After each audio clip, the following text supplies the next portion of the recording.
Hey, yo, it's me, Pops Van Marmalade, and you're watching the Comics-Related Madness Network. So come get some. CromCon. CromCon.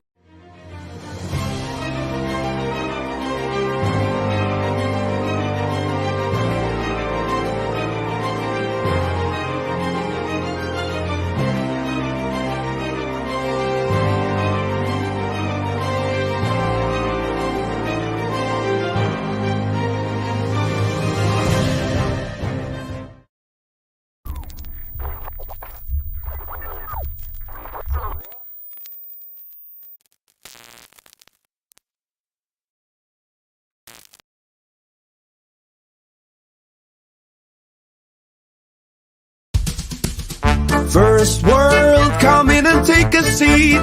Pay us no attention, it's all conspiracy. We have satire and parody, some funny, some perverse. If none of it's offensive to you, you'd be the first.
I'm a setting sun, but I'll never run.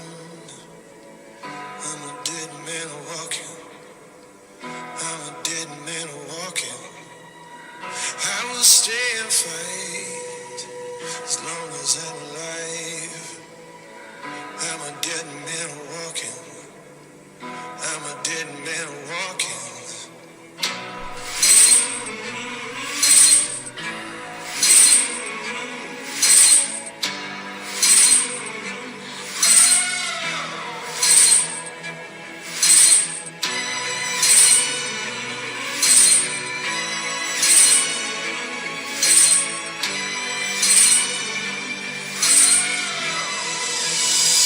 I'm a dead man walking. Hell's at my door. I'm a shadow of the man I was before. I'm a dead man walking. Before I die, I'll take every soul I can into the night and kill till I die. And kill till I die. The Madness Comic Network and comic-related madness proudly presents Monday Madness, featuring Pops and the Richness, and indie creators from around the world. Tune in to our content on Comic Talk with Pops Van Zandt on YouTube.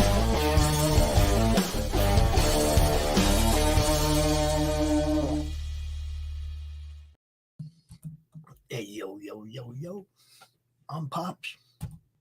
That's the Richness. It's Monday Madness, yo. It's Monday Madness. It is Monday Madness. And social media, man, you guys.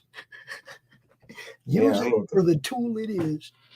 I'm just saying, look,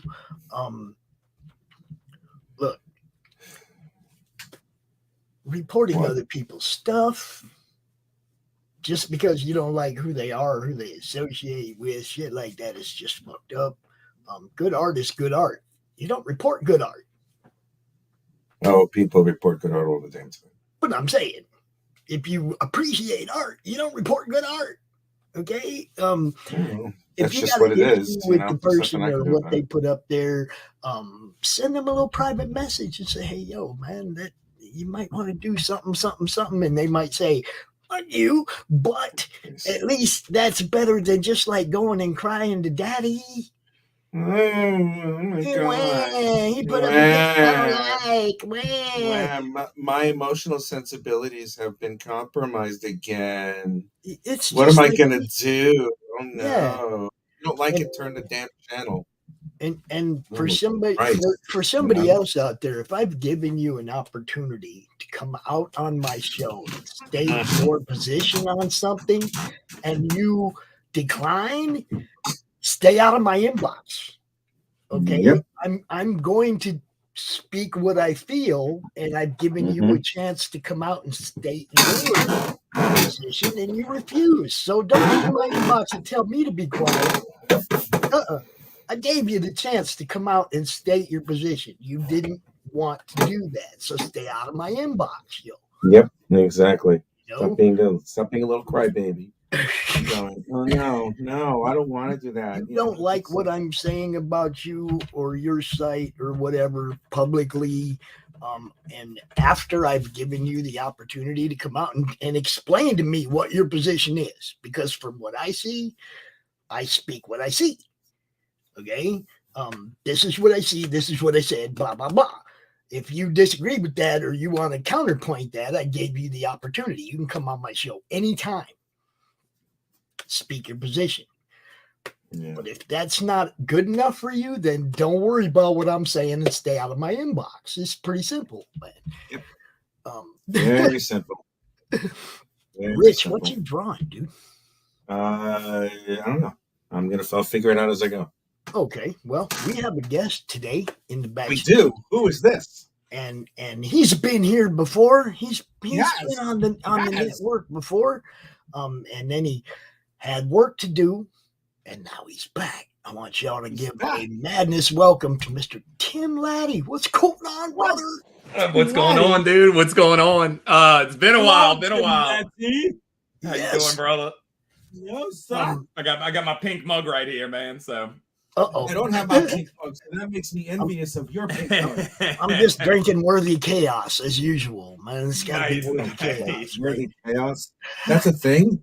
It's actually some sort of like elixir or something like that? That's what I call the coffee I drink now. Oh, Jesus Christ. Worthy Chaos, because I know Lame. what I'm going to get out of it, right? Who would think of who would think of a name like that as coffee, or bet he had a comic book?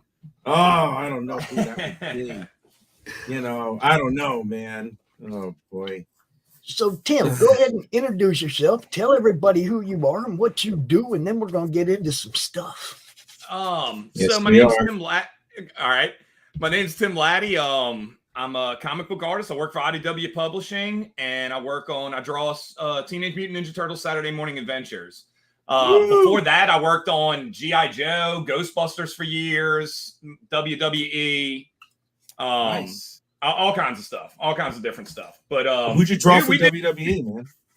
Yeah, it was cool. I got to do some. It was kind of like fill-in work and stuff like that while I was doing Ghostbusters. But it was look, I'm on a mission right now, and I'm about to do some mini comics for Mattel. So I just got that deal done. So I'm going to be doing like when you get the box. I have one right here. When you buy like a He-Man figure, you'll be able to I'll do little comics in there. So I am I'm currently on a mission to like draw my childhood. So that He-Man one was a big one.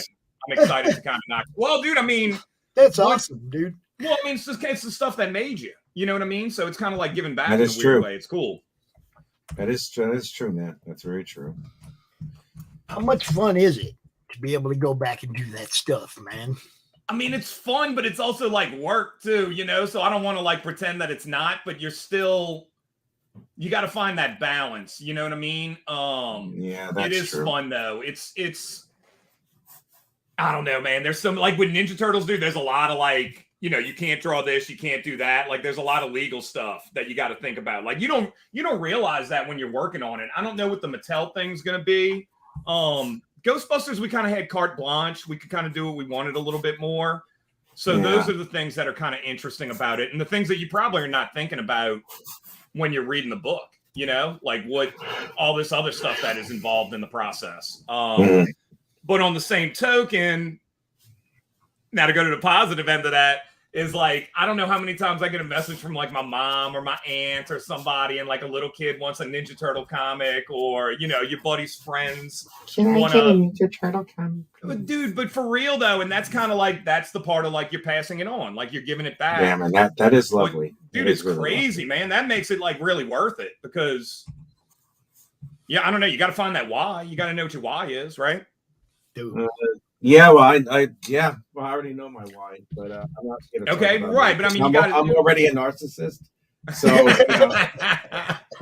you know, I'm not as bad as Christie Shinn though. So you know. I got to attack you with shots at our friends. Jeez, Rich, come on. I know, right? What the hell's the matter with me? God damn it, Richard! What's wrong with you?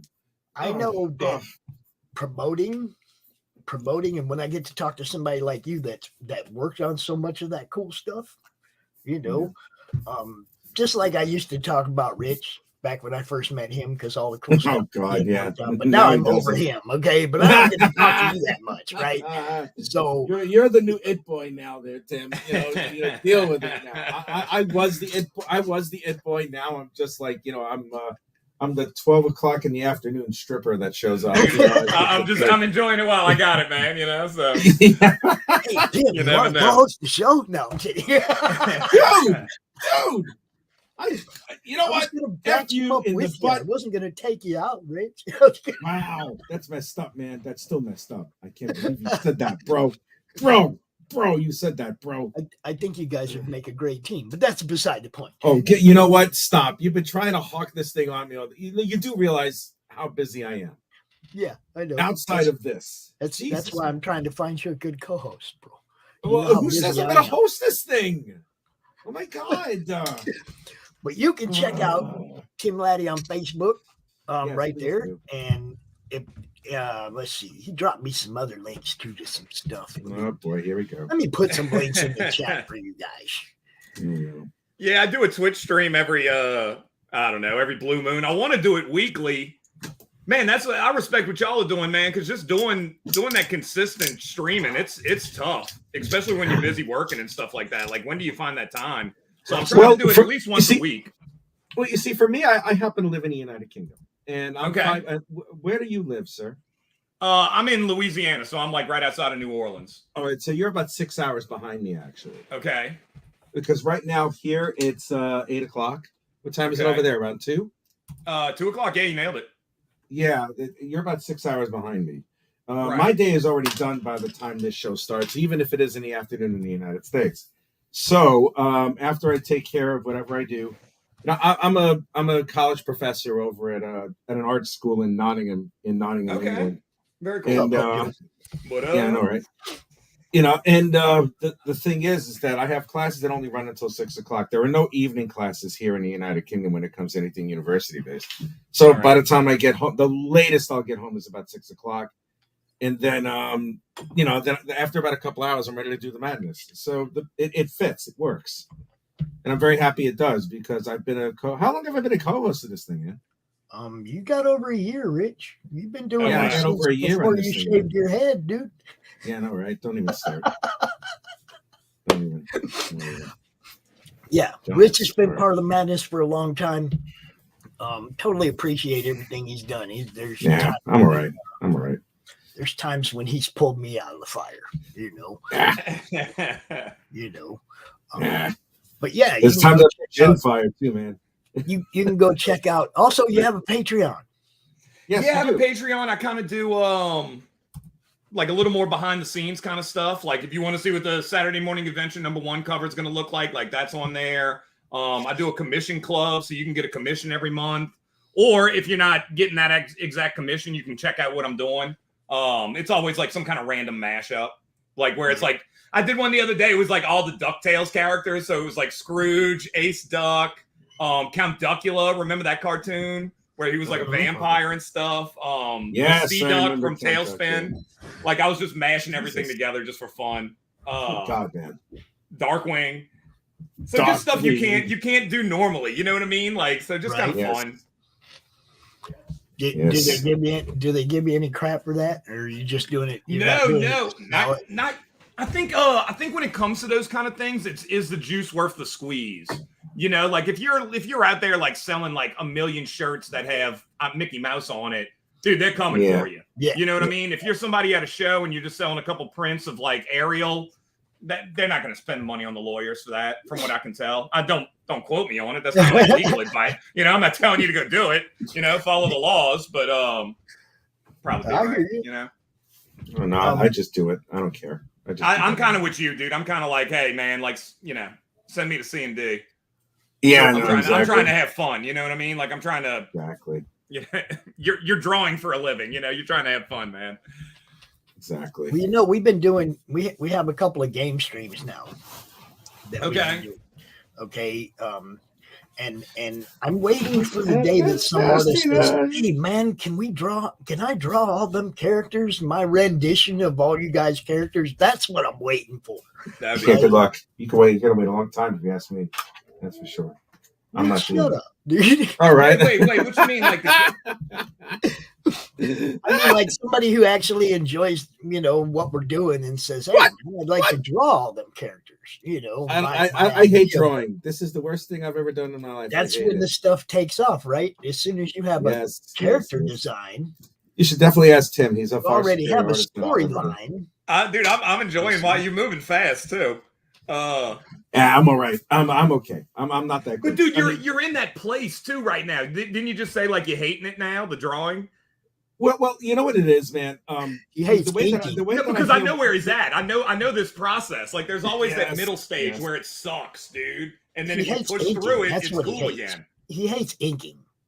I hate inking. I inked for a rather long time over at Marvel, and did you really? It was like, it's man. I don't care about me, man.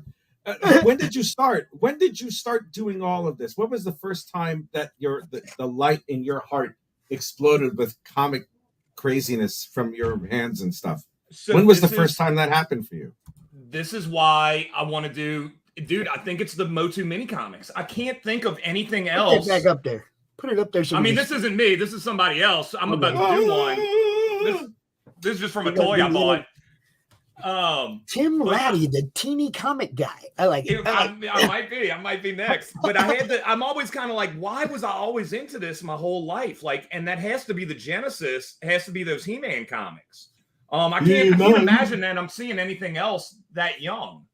And so this would be a good, like, I don't know where I'm going to go next, like when this is all said and done, but I think that would be a good bookend to the whole story, you know, like if I walked away or something like that. So we'll see. We'll see what happens. You'll never walk away from this. I don't think I'm going to walk away from drawing, but like I do want to get in more to animation. I've been talking with some toy companies and I want to do some stuff more with that. Obviously, I mean, you can't really see. I got more toys in front of me than behind me, but yeah, I want to kind of play around. It's all like, it's just different mediums in the same storytelling umbrella, you know, like you're still, however you want to do it. So I don't know. I'm just interested. What are my choices here? I'm a free agent, man. Well, you kind of have to be in this type of industry, my friend. You really absolutely are. You really have to be. It's a very treacherous way to make a living. I'll be honest with you. It's not the easiest thing in the world. But no, man. The one thing that's rewarding about it is the fact that your skill set has brought you to that level and brought you to a point where you can make money out of it. It's a wonderful thing. It really is. Yeah, it's crazy. I mean, I'm 41. Like people always ask you, and you know, I've been doing it for a while now, but it is a journey, man, and it's an endurance test. You know, it really is. How long? So Harrison Ford said this. They asked him because, dude, he was like 30 when he did Star Wars. You know, he was like early 30s, and they asked him, like, "What's the secret of making it in this business?" And he said, "Outlasting the guy you came in on the bus with." You know, like that's half the battle, bro. It's just sticking around long enough. So I guess I'm just hard-headed, you know, or just stubborn.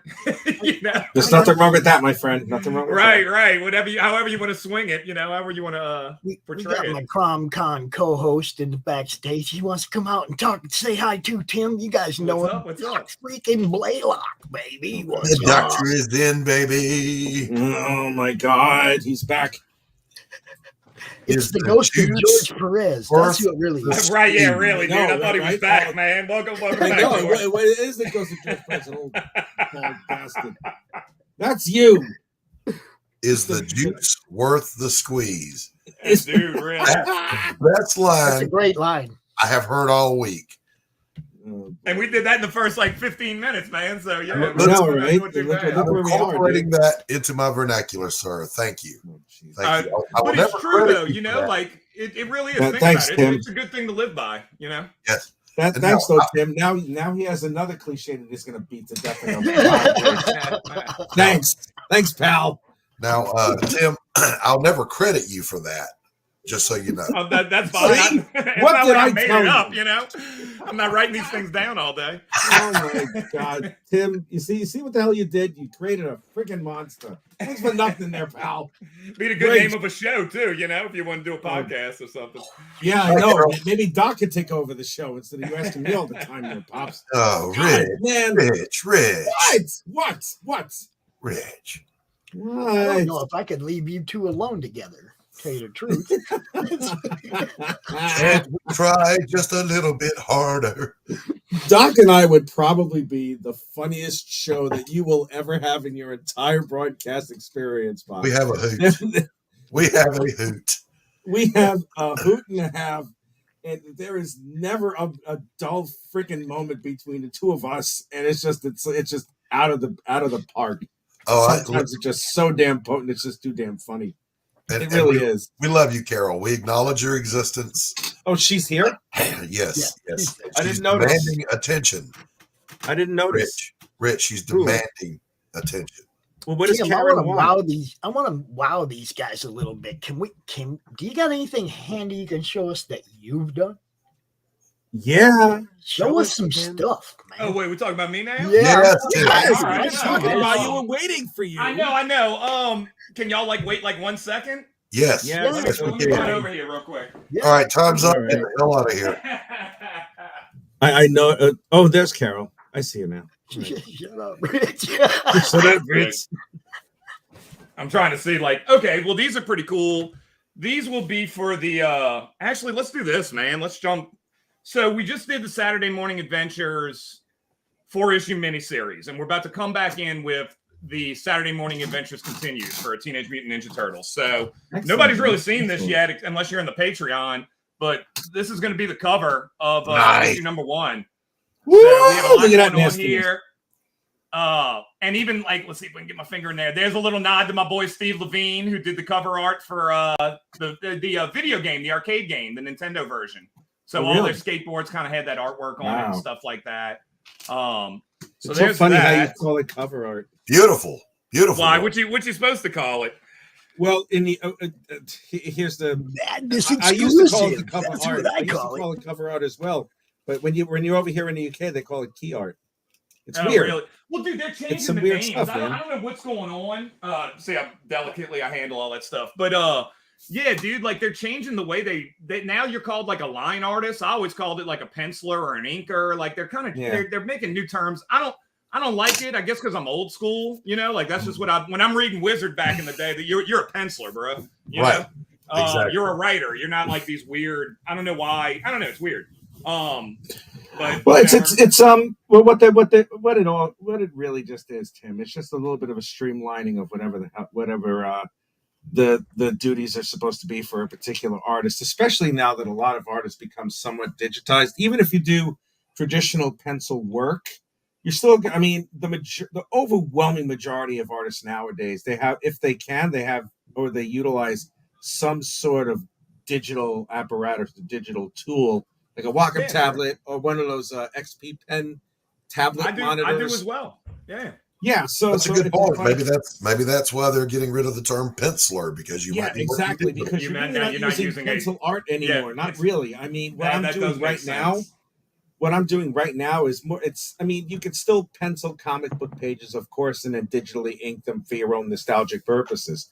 But for any type of thing as of right now, you could just drop everything in and just drop it in digital, and you'll still have the same effects that you can with a pencil. You know, I mean, I just love doing this just for my own sake. Is you're not going to have that piece of paper, man. You know what I mean? Right. Like you can say That's you can sell true. an NFT, and I've sold NFTs, but if I'm at a comic convention, I could flip those pages for a lot more money than I'm getting paid to draw them. You know, so there's a lot of value in having that original. So just a heads up for the kids out there before you go all manga or clip studio, before you just want to sell out the digital. You're not going to have anything to sell, man. And remember, you do have Control-Z in the analog version. Right. You're just destroying your paper, you know, like just going right through it. What's wrong with me? Why can't I make this? Oh my God, man. Or whiteout. Oh God. So two things. I pencil in the computer and then I print it out and I do my inks and then I scan it back in, and obviously you're going to digitally color. But something I think about all the time is like, how did the old school pencilers, how did they handle all this stuff back in the day, man? Like, I mean, dude, where are you getting your references from? Where are you like? Library. I'm talking about in the last like 15 years. Okay, right. Library. What we had the internet 15 years ago. Listen. Let me. It's just wild. You had like a filing cabinet. Something.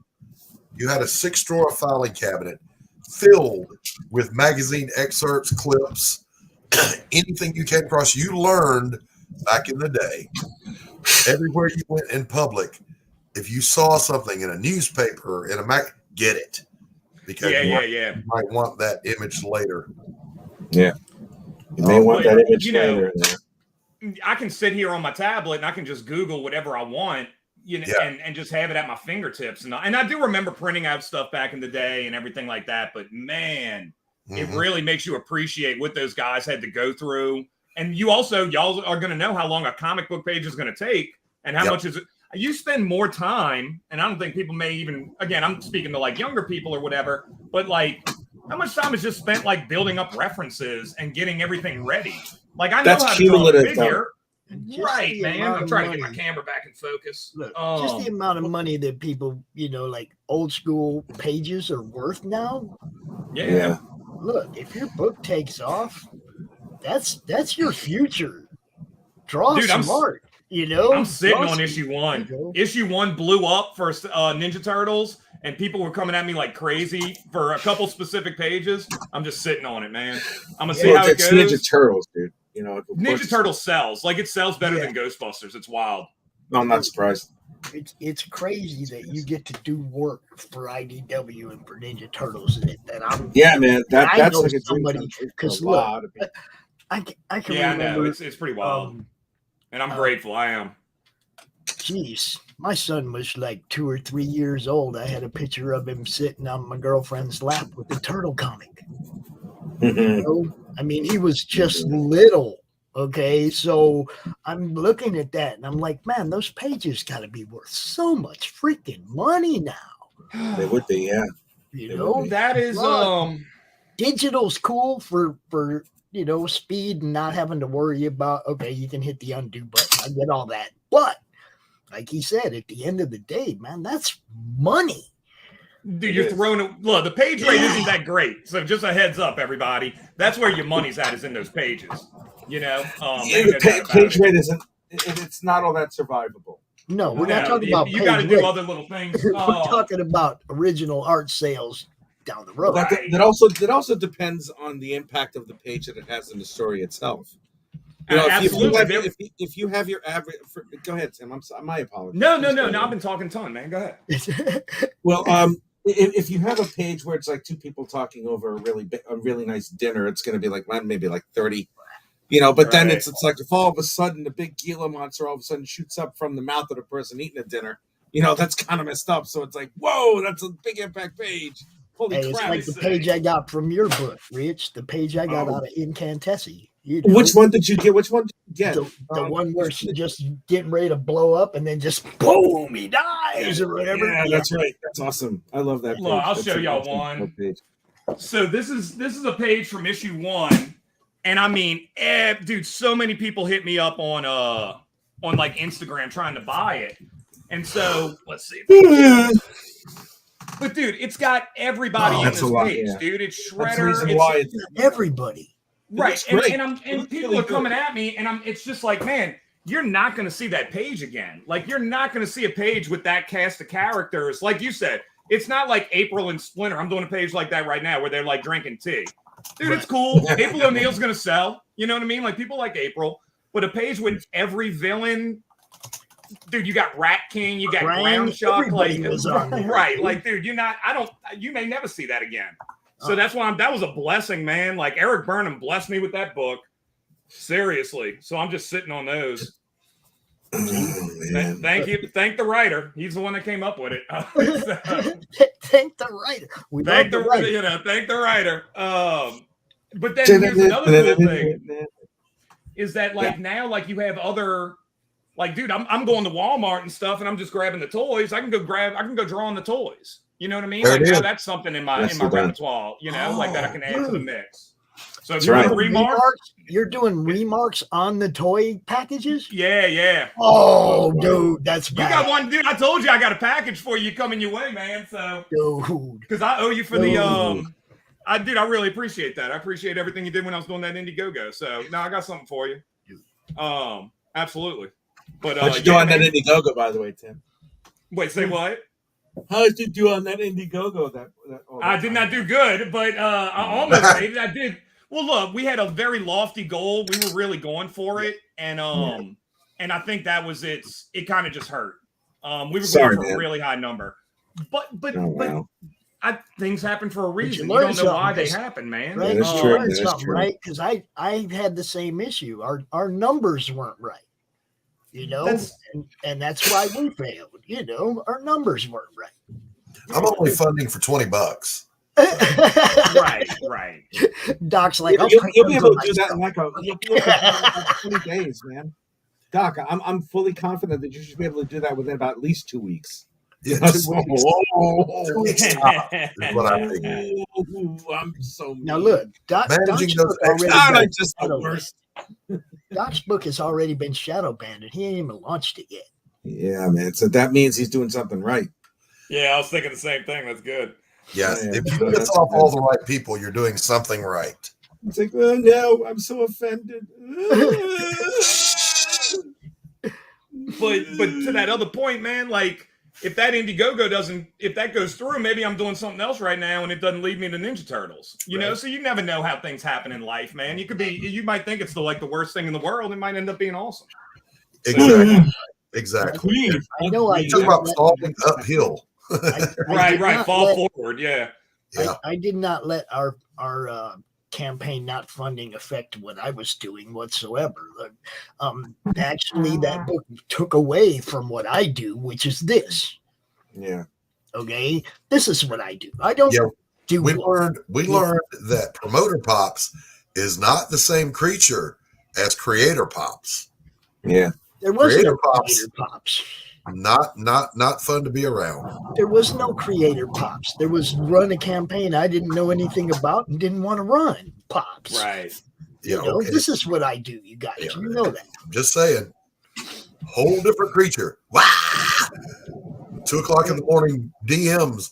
Son of a bitch. Blah, blah, blah, blah, blah. So it's just funny. That's just some life stuff, man. Well, it's like I say, it took away from what I do. This is what I do. Right. You know? And dude, everybody knew that right from the beginning. I was kind of like, I don't know. I didn't want to read any of the stories. I wanted to read it as a fan, so I couldn't give you a synopsis of what people were doing. It was like I wasn't the guy to even be promoting it. Do you see what I'm saying? It was like it wasn't a good idea for me to be involved in it. The characters and the crossover stories, great idea, great concept. Everybody that turns something good in, but I just wasn't that guy. It's like, but you and Rich and Doc, you guys been doing this for decades. Not really. Well, yeah. Doc was doing comics back in the 90s too. When they had the cave scrolling. Yeah, that's no, that was Chisel and Hammer, bro. Chisel and Hammer. That's right. Doc, right. Did you ever use an Ames guide? Ames lettering guide. Oh man, dude, that's what I'm talking about. Old school, dude. Like how insane is that thing? It was FedEx, Ames lettering guide, a high as hell long distance phone bill every month, like a house payment worth, filing cabinet full of reference stuff, lots of coffee. Right. And the deadline. Holy shit, the deadline. I'm on one now, dude. You gotta love this, or you ain't gonna make it. Yeah. I think my first deadline's the 24th. I got 10 pages penciled, and some of those are rough pencils, and I got to get everything inked. 11 days. And my assistant editor, she was saying, she was like, kind of, we're gonna do it. And I'm like, man, I was like, nut check time. I was like, I love it. Like, this is my favorite time. I do it on purpose a little bit. Douglas Adams famously said, I love deadlines. I enjoy the whooshing sound they make as they fly by. Right. Well, I need a job, so I'm hitting it. Yeah, we're not Douglas Adams. Right. Yeah, man. I am Douglas Adams. I'm awesome. The nerve-wracking part was you're finishing up the last 2 pages, and then FedEx comes to the door with next month's script already. All right, next hurry up. You got to be a special breed. It really is. I'm special, all right. I can say I used to, Tim, I don't know if you did this, but because you view comic book pages as a bifold, I would pin mine up on the walls all the way around my studio in bifold, so I could make sure I didn't have panel repetitions where they meet and all the flow. And my wife at the time, she had a meltdown because they were plaster walls, and I'm just shoving holes in there with thumbtacks. Nice. Funny, I saw a post, Ben Bishop, he does all the Lash Ronin stuff, and he seems like a cool dude. And they posted a picture of him today selling a print, and on the back of the wall was all like, I saw a post, it might have been pages, and he may have been doing just that. And I remember, I just saw it about 3 hours ago. And I remember looking, I'm like, why does he put the pages on the wall? Like, what is he doing right there? And you're probably right. That's great. Dude, I'm going to start doing that. It dawned on me to do it. Literally, the bottom right panel was, and this was what the script called for, portrait shot, dude talking. Then the next page, bottom left panel, portrait, same dude talking. And I was like, so it was a long distance call up to the writer. Are you sure you want blah, blah, blah, blah, blah? And, oh, no, can you change that? Yes, I can change that. So I needed a new level of anxiety in my artwork. So I appreciate that. I'm like about to pick up a book right now and see how much I'm messing up, you know? Because I'm always thinking on the page, I'm trying to lead your eye. Yeah. You know, like I don't want you going off the page when we hit that top corner panel. I want like the sword facing down to the next one. But I'm like, man, that's a cool thing to. Yeah, I will start doing that. That's awesome. I did my feel like a first slack now, you know. I did my first double page spread since the 90s a couple of weeks ago. That was actually panic inducing. It's like, do I even remember how to do this? So I put away the blue line paper, just went and got unlined paper. Yeah, Old Dirty Fat. That's exactly what I ended up doing. I didn't use corkboard. I used cardboard box stuff. Carol's still there? Yeah, I'm sure she's still there. No, she left. Okay, good. No, I don't see her. Where is she? What do you mean you She's don't still see her? here. Why does anybody care if Carol's still here? I don't. She's right there, dude. Like, okay. Stop obsessing, Rich. I'm not obsessing. Stop curious. I'm not obsessing over anyone. Rich. It'll be okay. There's a lot of people watching. One of them is probably Carol. Okay. Oh God, I know.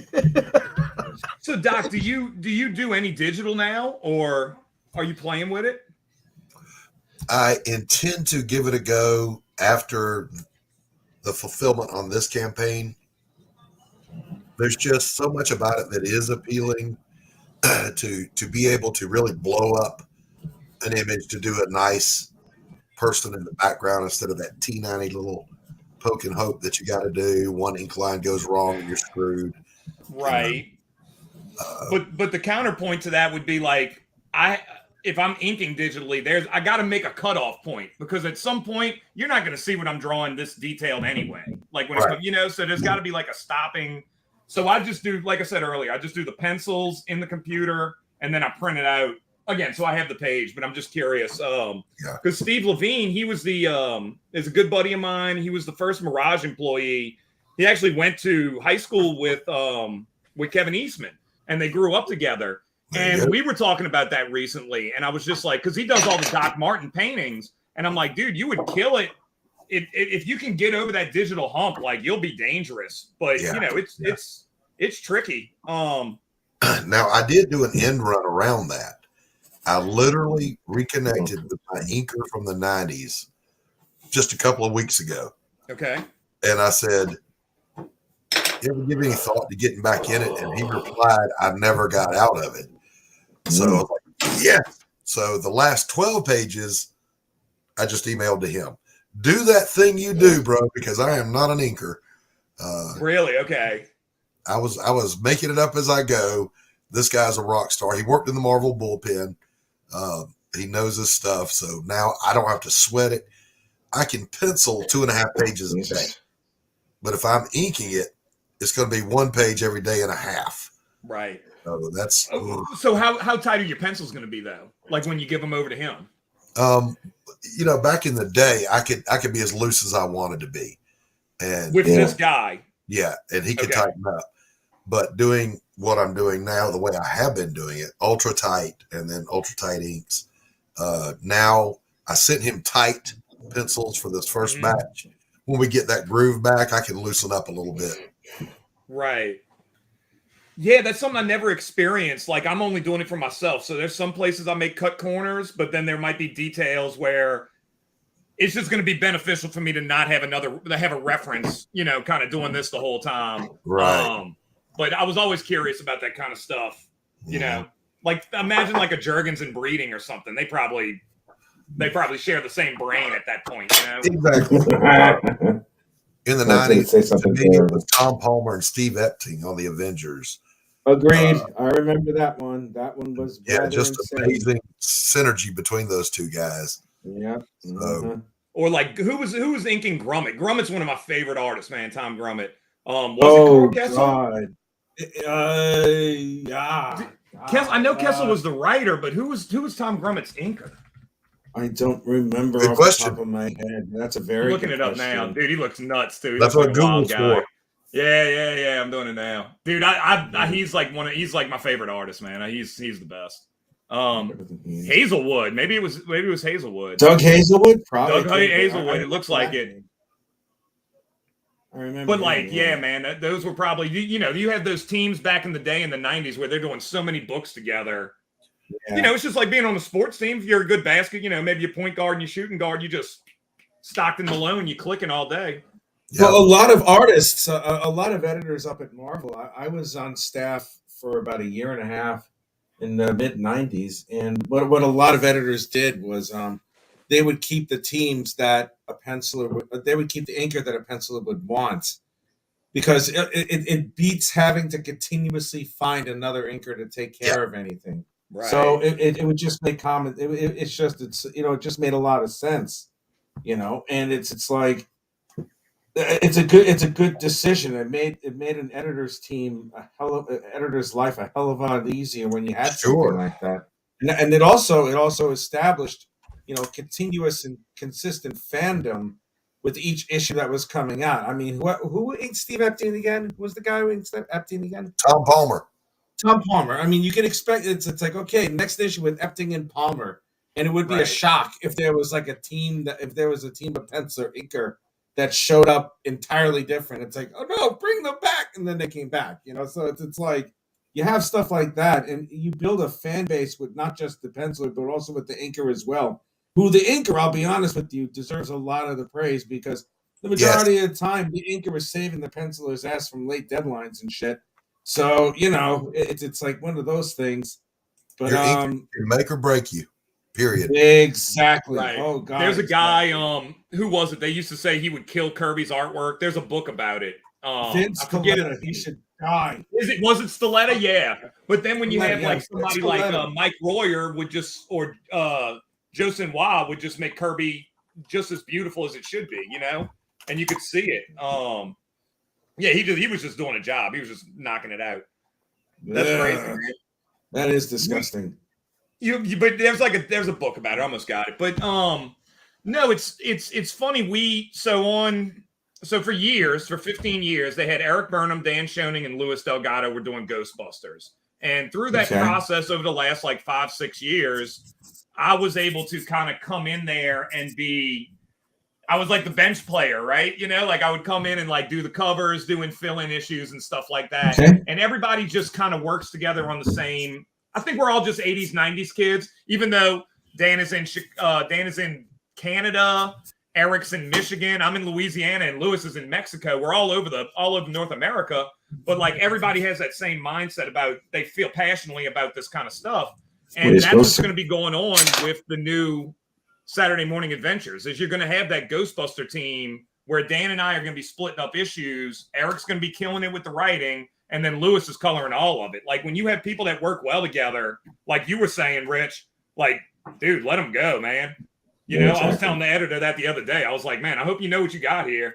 This is a squad. This is a squad, yeah, exactly. And those guys are great. Dude, Dan Schoening is so good. Dude, Louis Delgado, one of the best colorers out there. I'm sure he is. I'm sure he's fantastic. It's always, as a fan back in the day, you would get used to a certain style of art, a certain quality of art in your book, and then the creative team would switch and things didn't look the same. Maybe it wasn't better, maybe it wasn't worse, but as a fan, I'm a young kid, why do they look so different? And then you learn to look at the artist and the inker, and it's like, I don't like this guy, I want that other team back, why did you do that? So the longer you keep that winning combination together, the better. Right? It's awesome. Well, a good example of that would be, so growing up, when you look at the Superman books of the 90s, I can't even think of his name right now. He's Dan Jurgens, Jurgens? you know, Yeah, killer. Jurgens, yeah. He's like the guy for Superman. And then my boy He was for a Grummett long time. was very comparable on adventures. Like those books kind of worked well with each other. But then I would see Bogendove on Man of Steel, and I'd be like, "What is this, man?" Like, it would gross me out. But now I look back on his artwork and I see how like amazing he is. Like that Man of Steel #3, when like Superman's holding like the island woman in his arms and stuff. Like, dude, that's one of the most beautiful friggin' covers you'll ever see. But it was just weird, you know. As a fan, I wanted that style, you know. But he was still great. He's still an amazing artist. He's unbelievable. Yeah, to your eye, that's just how this character should look. Right. Like when Perez was doing the Avengers, you wanted those big group shots that he was famous for in every damn panel. You liked the way Iron Man looked in the Mark IV. That's the way he looks. Yeah. And then somebody else comes along and it's like, no. All right. But it's just your introduction, you know, like it's very personal kind of thing. Agreed. Very much so. Very agreed. Oof. And then Rich Perotta started doing some of the books I liked. I was like, fuck. Yeah, I know, right? I fucked everything up. I'm the worst inker ever. I suck at it. I'm a shitty ass inker. I'm a tracer. I make a tracer look good. You're a tracer. I know. I make Andrew Peapoy look like he actually has talent. Oh, I burned him. I hated that guy.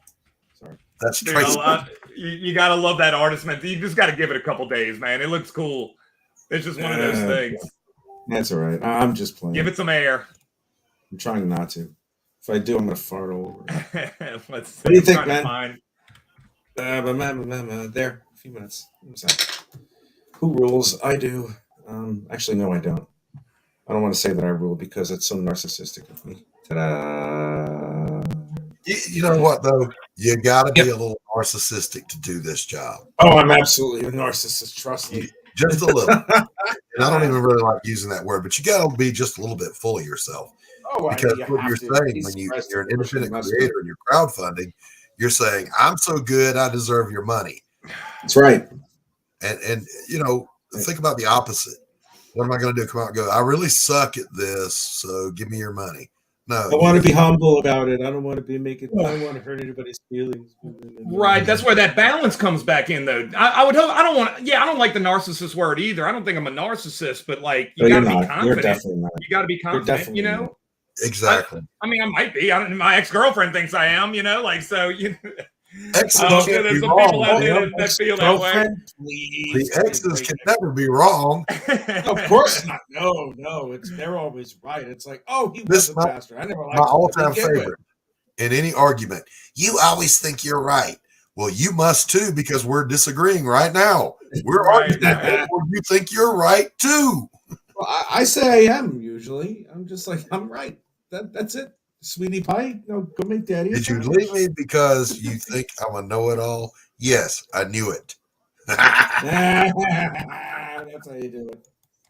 But yeah, there is like a balance. You gotta ride with this gig. And love, man, you'll get cut down too. You know, like this is a great way to stay humble is draw comic books. Trust me. Yeah, it is absolutely a true statement that there is no worse critic than the artists themselves. Oh, no because doubt. I've seen some of my own panels go to print and like, oh my God, I can't believe I let that go out the door. Yeah, right. What the hell is that all about? But then, so now when you're doing it, something else that I'm noticing working on a mostly monthly book is that, well, man, there's going to be things that are just happening in life that are going to affect that page as well. You might be reading a book and you're like, man, this guy mailed it in today. You don't know what's going on with him. He might have a sick kid. His dog might have died. Right. Like you start realizing like, man, there's life happening through these pages. You got to knock out a page a day, man. Easily.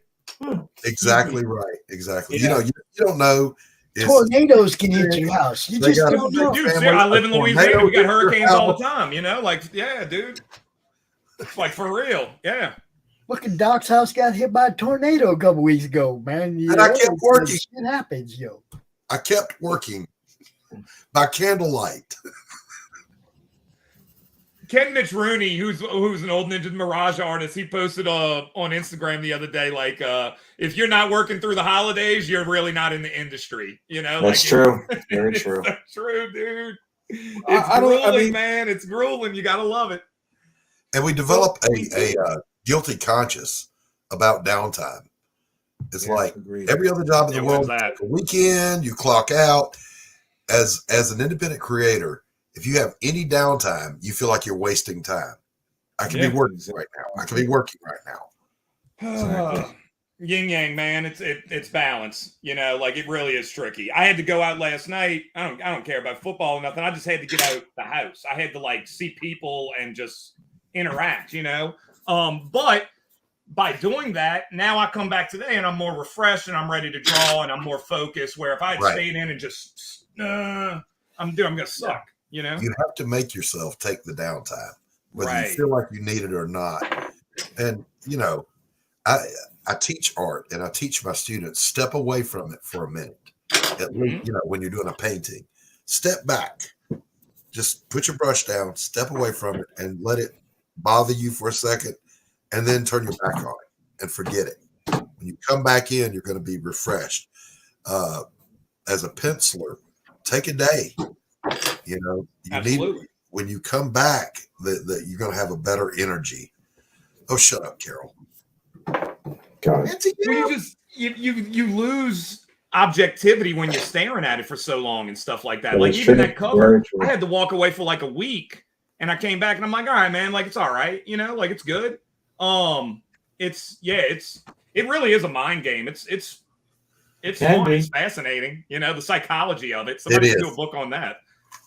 We're literally pulling images out of our brain and putting them onto a page. Bro, it's literally magic. Not a mental process. I don't know what is. Right. I mean, where's it coming from? You know, like I'm always wondering that, like the ether, you know. And look, you might have times where you have an idea. If you don't move on it, you're going to see that idea show up somewhere else. So where's it? Is it just in the human consciousness? Like, what? Man, it's so wild. The collective unconscious. Right. Like the time in the 90s when I wrote in the early 90s when I wrote a song called September Rain, and then Guns N' Roses released November Rain. Right. And it was almost the same damn song. It's the 100 monkey, the 100 whatever that theory is. You know, like, you know, you see pyramids all over the world and stuff like that. Like, yeah, there's something going on, like mentally. It's fascinating. But so that's move on it. You got an idea, make it happen. Don't sit on your ass. And write that shit down. Right. Yeah, never fall. I was talking to Brett from Dust Bunny Mafia. You know, an idea hit him while he was on a bus, and he wrote it down, and it came into this whole thing that he did. We all fall victim to the. I'll remember that. I don't need to write it down. That's a lie. You will not remember it. It will go away. Yeah. I walk in rooms and forget why I'm there. Well, there's a theory behind that too, that every time you walk through a doorway, your brain resets or something. Somebody told me that the other day. Yeah, you're rebooting. Yeah, right, which is scary. But no, it's true, man. I don't remember what I'm going to get at the grocery, you know? So if you think you're going to remember some brilliant leveled idea, and to that point, that's how Turtles was started. You know, like they were just goofing off one night. If they hadn't sat down and started drawing it in their apartment, you know, whatever it was, and then dude, I mean, that's the American dream. I don't know what's more American dream than that. Exactly. It's two guys self-publishing a comic on that level. You know, it's crazy, man. Right. Exactly right. Exactly. Very much right. Have acted on it immediately. Right. They borrowed some money and that's how I mean, that's what everybody's doing here in this Indiegogo space and everything like that. You know, it's the same thing. Yeah. I'm pouring some water. So, all right, Random Dude, we'll see you. We don't care if it's water or gin. We don't care. No, I got to go to work. That's too early for me, man. I boozed a lot last night. I had plenty. So yeah, it's fun, man. It's I'm very grateful to be doing this. I hope we can do it for a long time. Like I said, everybody working on this book has a cool. They just get it, man. You can tell all of us. We had boomer parents that put us in front of the TV growing up, you know. So we're just Dan Lewis. All of us have just this knowledge base of old cartoons and media. Yes. Later on, Random. And you know, the other talk about writing it down and being influenced by it. I write my own as well. It doesn't have to be a plot. A line of dialogue will just pop into my head, and I immediately write that down, because you can build a whole scene around one good line of dialogue. And so I have little Post-it notes and postcards everywhere with dialogue on them. And then when I'm scripting, I have to go get them all and pull them all together. And it's the Stephen Brush School of Writing. Stephen Brush was asked about it. He's the best-selling author of the Vlad Taltos series. And he said his theory was that above his computer is a sign that says, "Now I'm going to tell you something cool." And that's it. That's all there is to it. If I think it's cool, somebody else will think it's cool. Write it down. Man. So no, it's true. That's one of the things I'm always like. I'm big into toys and all the stuff I grew up with. Obviously, it had a major influence on me, but I'm always trying to sneak in references. I'm trying to sneak it past Viacom, sneak it past Nickelodeon, Yeah. But I feel like that's my job. I feel like that's what I should be doing, is throwing in that Bill and Ted reference for the fans, or something like that. Because, man, they're spending $5 to spend 30 minutes with this book, Right. and have escapism for a few seconds, and that's going to be part of that. That's going to be part of that. Yeah. That nostalgia hit they're going for, And they want to see that those characters live in the same world they do. Right, they react to the same things they react to. They identify with what they identify with. Pizza for the turtles. Would it have hurt to have it be a Domino's pizza sliding down the sewer? Because everybody's ordered Domino's, right? Right. So, well, I mean, that's what it was in the movie. That's what they were. I think. I guess they paid for it in that first movie. Yeah. 120, whatever that address was. And an 8. Yeah. Wise men say no pay for late. Man, and look, you could make an argument. And I was saying this before I was ever working on Turtles. That might be one of the best comic book movies ever made. I agree. That first Turtle movie it's dark, it's on point, it's pretty stays true to the source material, and you can still put it on today, and that's a fun hour and a half, man. Like it doesn't get old. My son, that was my youngest son. That was my best babysitter movie. Oh, really? Okay. And he's gone for that whole time. I don't have to worry about a thing. He's well taken care of. Right. Of course, I don't know what that did to him based on who he turned out to be at 31 years old. Yeah, man, I spent a lot of time in front of the TV. I could quote movies and stuff like that all day. So, oh hell yeah. Like I said, my generation was more of the and I think that's why you have the collector buzz that you do right now. Like, dude, it's mostly adults buying toys and everything like that. But I think it was that I mean, from what, 70, 77 on, collect them all. And so that whole generation, like, we beta tested this marketing. And then you had the cartoons. Like, you don't have Saturday morning cartoons without advertisements. Right. So, like, we were just inundated with that stuff. I was in Target the other day. Look, I'm buying them too. But I see another dude in there, and I can tell, like, we kind of look at each other but don't say anything. And it's just like, yeah, I'm buying toys. I mean, I'm at Target in the middle of the day buying toys too, buddy. Like, it's cool. Yeah. But it's just kind of funny, like, what that does. And now you have the generation now. I don't think they want all that stuff. I think they'd rather have the Spotify. I think they'd rather download it. And, it's just kind of interesting how the generationally it'll, I don't know, it transforms, I think that pendulum is swinging back the other way, though. Okay. I think that a lot of the younger kids now, talking about high school, junior high, I think they are beginning to appreciate the tactile, the ability to own something and hold it and collect it. And so I think it's true the other way. I hope so anyway. I hope so too, man. The instant gratification of the millennials of being able to download it, pirate it. What was the Napster it? Yeah, man. I'm hoping that generation is kind of playing out. And that there's a little more investment into owning a product, putting it in your hands that you paid for, At least I hope so. So where does that take comics though as well? Because I can see myself. Look, I just did some work around the house and stuff like that, and I took out a closet and opened up some areas, but that's where I kept all my comics. Now I got all these long boxes floating around, and I do not know. I'm like, oh my God, where do I put these now?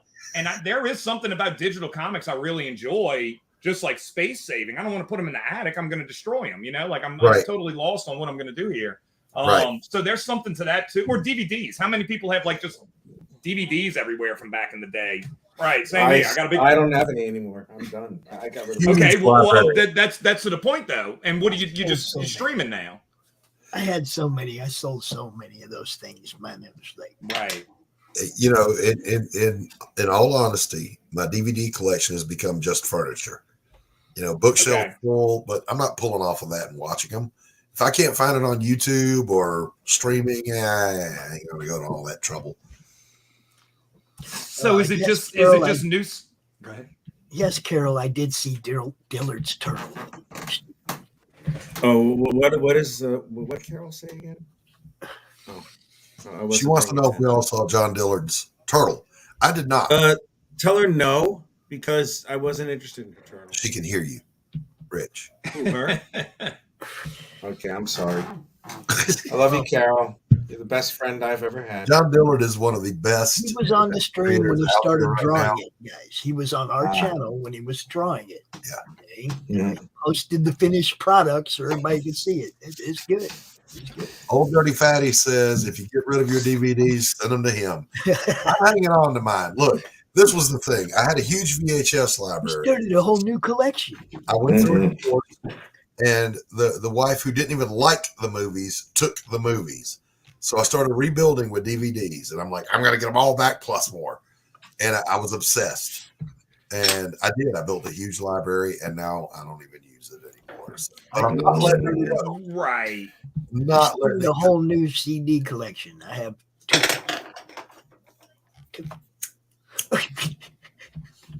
You had what? I started a new CD collection. I have two. That's a collection. I started a new collection. I got an old Pink Floyd and an old Black Sabbath. My wife started collecting vinyl LPs again. Yeah, I'm doing that a little bit. Nicely done. Thank God. And by that, I mean there are 3 now. She's got Purple Rain, The Best of Doctor Who, and I think Johnny's Hits. It's her collection, bro. So her dad brings over this loot he scored when he bought a storage building. 700 LPs. Holy shit. For us to go through. Now I've been through 3 boxes and I found Wango Tango by Ted Nugent. So the rest of them are like, Billy Bob sings the Rocky Mountain Hooter Hoos, from 1940. I don't know what this shit is. So there's obviously going to be some eBay in the future. Right. Yeah. I was waiting for the sequel to that album, the Hootie Hoos. Yeah.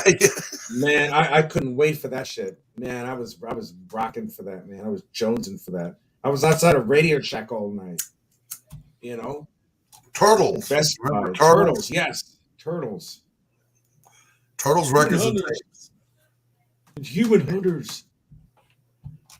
Oh my Lord. What's the longest you guys ever stood in line for an event, be it a concert or a movie, or to get tickets to a concert or a movie? Remember back in the day, some people had to camp out overnight because as soon as the internet and Ticketmaster started snatching shit up, you had to be first in line. You had to be in the first 10 or you were screwed. I did stand in line in 1977 around the block to get into Star Wars. Star Wars, yeah. Oh, wow. Yeah, really? That was one. Same here. I remember camping out overnight outside of Metro Center in Phoenix to be there to get tickets for concerts like early in the morning when they open at 10 o'clock. Like if you're not, in the first 20 people in line, you're screwed because the Ticketmaster people were online getting everything, right? So, I mean, you could be first in line and still get a crappy seat. It was that bad, It's like I never did that. If there was a show I wanted to go to, I just always found a way to go. But I wasn't going to camp out anywhere for shit. We camped out for stuff. We did. But there's a community part to that because I remember sitting out there for like video games too, Partying, like Call of Duty or whatever. And like you're just got around your tension. people now, you know, like and you can just bullshit about music or whatever it is, or concerts, you know, that 2 hours you're waiting for Ticketmaster to open up or whatever. Like it's like, all right, this dude's cool. We're all getting general admission anyway, you know. So I remember going to stand in line at not Compton, the other one, the one on the west side in Phoenix. One of the outdoor venues. It changes the name with the sponsor all the time, so who knows what it is now. But it was by Westridge Mall, and it was a big outdoor venue. And we'd go to the mall to get the tickets, and they'd have a huge line. And then I think it was Rush, and I was like 500th in line, right? I was way back there. But they had a lottery, and they walked down the line giving out tickets to everybody in line. And then they drew from the tickets, and you ended up in that spot in line to get tickets. I went from like 512. I was like, oh, Jesus. Oh, my God. Talk about being like just being lucky. You know? I don't know. I never missed out on a show or a movie because I didn't do that. I always got to see what I wanted to see. So, Yeah, there was times. I mean, you could still go to Ticketmaster and get something. You know, I mean, that was the whole thing. They would buy up blocks of tickets. You know, and you'd be stuck buying it from them and paying their surcharges and fees, and you see what I'm saying? You'd end up paying more. So there was a trivia night at Buffalo's, and first prize was like $100 and 2 tickets to go see the Cranberries. Look at me. Do I look like I have the Cranberries target audience? $100? Yeah. Wow. You have to let it leave. So I sold them. I mean, I'm not going that. I think it's mindset too, man. Because I'm like you, Doc. I just luck out. I'm always gonna meet the person backstage. Something's gonna happen, man. You know, like I always luck out with that kind of stuff. I met a lady last night. A lady came up to the counter at the bar, and she was talking about how she never wins. And she's like, "Oh, I never got a number on a single lottery ticket," and I almost said something like, "Man, that's because you keep saying that." You know? Yeah, like you making it happen. Yeah. So I get scratch off tickets that say I owe them money. So right, yeah. Right. No, I don't win with gambling, but I have an uncle like that. He just wins every gambling thing. It's the funniest. My father-in-law goes to the casino and comes home loaded. Right. I have an autographed Stan Lee comic book right there on the wall, and my son and I bought 2 tickets. And then the last 10 minutes of the waffle day, like just like we were the last people to enter, and I knew we were going to win it. I just knew it. Yeah. It was like, dude, we got to do this. Look, 2 tickets, $10. Let's get us a Stan, because Stan was gone. Ain't no way we're going to get one now without paying for it, right? Right. $10 on the wall, right there. Thor 442. It's even my dude. It's Thor. Even, you know what I mean? It's like it was meant to be there. Right. Yeah. Carol says she's still standing in line outside Blockbuster waiting to rent RoboCop. Jesus Christ. Because she's That's funny. because she's Carol. Carol, you're so funny. Don't fall out of the truck when they open the door, Carol. Don't fall out the truck when they open the doors. Yeah, that's right. Don't do that. Yeah. He won a car race. That was a good time though, man. Back in the 90s, going to Blockbuster on a Friday, shopping around for something. Just grab some movies and go home. Popcorn. Yeah. They had everything. They had all the theater candy and everything right there. You know, it's like just as overpriced, you know. But again, it's the experience of like doing it. You're so I work from home, so I just got to get out the house sometimes, you know, like those it's oh my God, I get cabin fever. Yeah. I mean, it's wild. And I can get really manic if I don't do it. Hold on a second, guys. This year we got Clayton Barton in the chat, and I just want to show him something real quick. So give me a minute. I'll be right back. Okay. Yes, Stir Crazy. Absolutely. When I retired, I was a counselor. I retired to go back in do my art full time. The first 2 weeks, you feel like something's missing, and it's your workload. The second 2 weeks, yay, this is great. The next week is like you're talking to the dog, trying to have a conversation. Hey, you got to get out of the house. Hey, Doc, what do you know about this? Kozor. I know that's some badass artwork. Yeah, that's sick. Corey and Clayton Barton. What's up, Clayton? Glad to see you watching the show, bro. Good to see you. Hey, how you doing, man? I have not read it yet, but it is at the top of the stack, bro. Top of the stack. We don't Fantastic. Look, we looked through some of that. Dude. No, we saw the trailer. Freaking amazing. Amazing. We're going to take a little look to see on the inside. Okay. I am That's happy. it looks great, man. Oh. Well, there's a little detail there. Oh, hold on. Let me make that bigger for you guys. Look at it. And big and Nate. Dude, those colors are phenomenal too, man. That's great. Those colors are pretty good, yeah. Those Barton brothers are amazing. They're out of Australia. It really does. RJ did the fulfillment for this one up here. There was a couple of, obviously, as you could tell, there were a couple of slightly damaged books, and RJ asked if they could send me one so that I could check it out, and they nicely, wonderfully said yes, and so I get to check it out. And I will definitely let y'all know, but you can tell. Now, also, there's a dynamic there of brothers working together, because if my brother and I did, I would be an only child. I'd have to kill him. Clayton also has Clayton also has one of those ultimate calming voiceover voices. It's just so mellow, so awesome. It's like, check him out, man. You guys check out his show, his channel. Go subscribe. How to Draw Comics. Yeah, dude.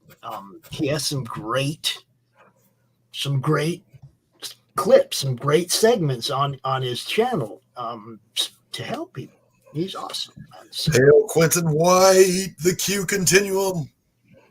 I don't do reviews. I just say, yeah, this is the shit. Go get it. I do not break people's stuff down. I'm not a creator. You know that. I just tell you, hey, I don't like that. That was badass. Or I don't say much about it at all. That's about it. I of the buyer. That's all that really matters, That's right. Exactly right. You won't ever hear me go out and rip somebody's book. I'm a promoter. That's kind of counterproductive to what I'm trying to do. I'm trying to help you sell books. And this was the thing too. Beavis and Butthead proved that there is an audience for every art. Oh yeah, that is true. If you can draw, those little high school looking, you draw them on notebook paper to make fun of your buddy, comic strips, you can sell. There's an audience for every style of art out there. Yeah, and I feel like it's actually going. I saw an old anime from the 90s, like just some artwork from it, and I'm like, man, this is so much more appealing to me. And you can see like cartoons have kind of downgraded. Yeah. They've simplified, they're not, and obviously there's cost reasons for it. You know what I mean? Critical Blast, what's up, dude? What's up, RJ? But it doesn't matter. Like the kids love it. I was somewhere the other day. Some girl, some teenager, dude. They love that anime, and it's very simplified. So yeah, to your point. Think about the cartoons that kids, and by kids I mean like millennials on up. Mm-hmm. We had the watercolored cells from the Looney Tunes. They get I got some like in the background. Rugrats, SpongeBob. Beavis and Butthead. This terribly drawn. No effort stuff, but there's an audience for it. I was spoiled. You can't give me Looney Tunes with those beautiful cell paintings and that amazing animation, and then show me Rugrats and expect me to be invested in it. It's not going to happen. And I don't even think Rugrats is that bad. Maybe because I grew up on it or whatever. But but I mean, now I feel like that about like some of the newer stuff I've seen. I'm just like, Ed and Eddie or whatever. It's like something bad. But you also got to think about times have changed as well, where like a studio, they got to pump this stuff out. They don't have a choice. So like some of this is for speed. a lot of times, and just money, financials. Look at that. Yeah. RJ And you know, the technology matches that pace. That's you got digital art now. I'm not talking about AI. I'm just talking about being able to work digitally. You can work a lot faster than traditional. Wow, look what showed up. We've been invaded. We've been What's up, invaded RJ? by the critical blast. Look, before you even say anything, the beard is reaching Gibbons proportions. It's getting there. It's getting there. I got a haircut appointment at 4 o'clock. I'm going to tell her to do something with it. I don't know what yet. Braid it. Shape Yeah, it. do it. Braid it. So I'm gonna leave you guys with this here because this is on topic here. So a couple of years ago, my son was like 12 years old, and they did the Teen Titans Go versus Teen Titans Cartoon Network thing. Oh boy! And I was sitting there saying, "Look how good the Teen Titans used to look." And he's like, "I like Teen Titans Go." And it was during that special movie event that they said, "Stay tuned after the show for a sneak peek at the new Thundercats Roar." Oh Lord! Said, Oh no! Dad, can I stay up and watch that? I'm like, because they showed like the snippets of it. I'm like, yeah, but first let me show you something. And I pulled up original Thundercats on YouTube, and I showed him that. And he looked at that, and he looked at the Thundercats Roar. He said, "That sucks. I don't want to watch that." That's a super extreme example because of Thundercats Roar, and I mean that intro to Thundercats is one of the most beautiful pieces of animation you'll ever see. Agreed. But if anybody's ever read like Scott McCloud's book, like Understanding Comics, there's also something to like you're going to relate more to the generic smiley face than you are to a hyper, very like detailed image. You know what I mean? So in a child's mind, Mickey Mouse's head is going to make a lot more sense than I don't know, a very detailed figure. Does that you see what I'm saying here or no? Yeah, there's a case of diminishing returns there, but yes, the more you take it to the abstract, the more relatable it is. It's why we can't not see a face in something like a plug-in. Right. Yeah. And in your head, you don't see yourself with your wrinkles, and you see yourself as smiley face, or maybe like a more cartoon version. That's why kids love cartoons. The other side of that, though, is and this goes to the artist mentality. Young kids who don't yet know they're artists are going to be drawn to the more realistic, the more hyper detailed, the more realistic, the better. And it's those kids that will eventually become artists because they see past the reduction into the complex, and they want to reproduce that. Absolutely, yeah. I mean, I love McFarlane and stuff. I wanted to put lines everywhere in the 90s, and now that I've grown, I see how, less is more a lot of times, or you can't hide behind lines when you do stuff like Simplified either, Right, I mean, you can simplify, but you can go too far. This Cal Art style, I think, is it's not just simplified; it's just flat out ugly. I had no problem at all. Postmodernism, yeah. I had no problem at all relating to Speed Racer, Johnny Quest, all the different Hanna-Barbera cartoons that were out there, especially the Space Ghost, Herculoid stuff. I didn't look like any of them, but I could see it. I could relate to it. Yeah. They also have some of the most beautiful women you'll ever see too. Like that style that they did with Hanna-Barbera is gorgeous, and it's simplified, but the figures are. We were talking about He-Man earlier. Dude, She-Ra and Teela and all those are some of the most beautiful females you'll see in animation. So there's still like a beauty to it. It's not like this ugliness that you kind of get with this chunky, whatever they're doing nowadays with some of those things. Not everything. I mean, there's some stuff that's like that. I've got a theory about that, and you touched on this, is where, the more abstract the cartoon, the more the kids can see themselves in it. Well, there's somebody else who tries to see themselves in the cartoon, and that's the artist. I think we've got a generation of artists who feel ugly. Or who are trying to have themselves accepted. And so, they draw in their own self-image. And we're seeing it with things like, I Am Not Starfire. We're seeing it with things like the Ms. Marvel live action, the casting there that, with Sana Amanat. It's a thing. You're seeing this self-insert from animator and or artist into character. And or writers. Yeah, that's crazy, dude. That's very interesting. I have a quote on my wall coming into my office. A work of art is an act of defiance. You know what I mean? Like, I feel like we should do more. And you see it with architecture as well. You see these ugly buildings going on up that don't inspire anybody anymore and stuff like that. Right. And I That think is true. there's a high level here. That's why I said it's like this weird postmodernist kind of thing that's going on. Like, it is an act of defiance to do something beautiful nowadays. Like, there's this, I don't know, man. It's very strange. I think you nailed it, though. Maybe it is an inner thing. Maybe an inner hatred of, I don't know. It's so bizarre. I don't know what the psychology would be, but you probably nailed it. I got some breaking news.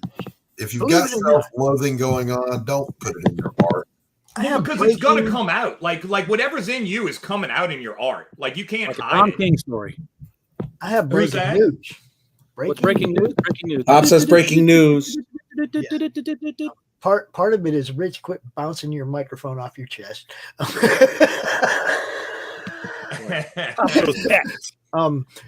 Yeah, check it out. The guys from Steel Token just asked me to co-host with them on Wednesday night with actor and musician Spencer Breslin, the child actor from Cat in the Hat.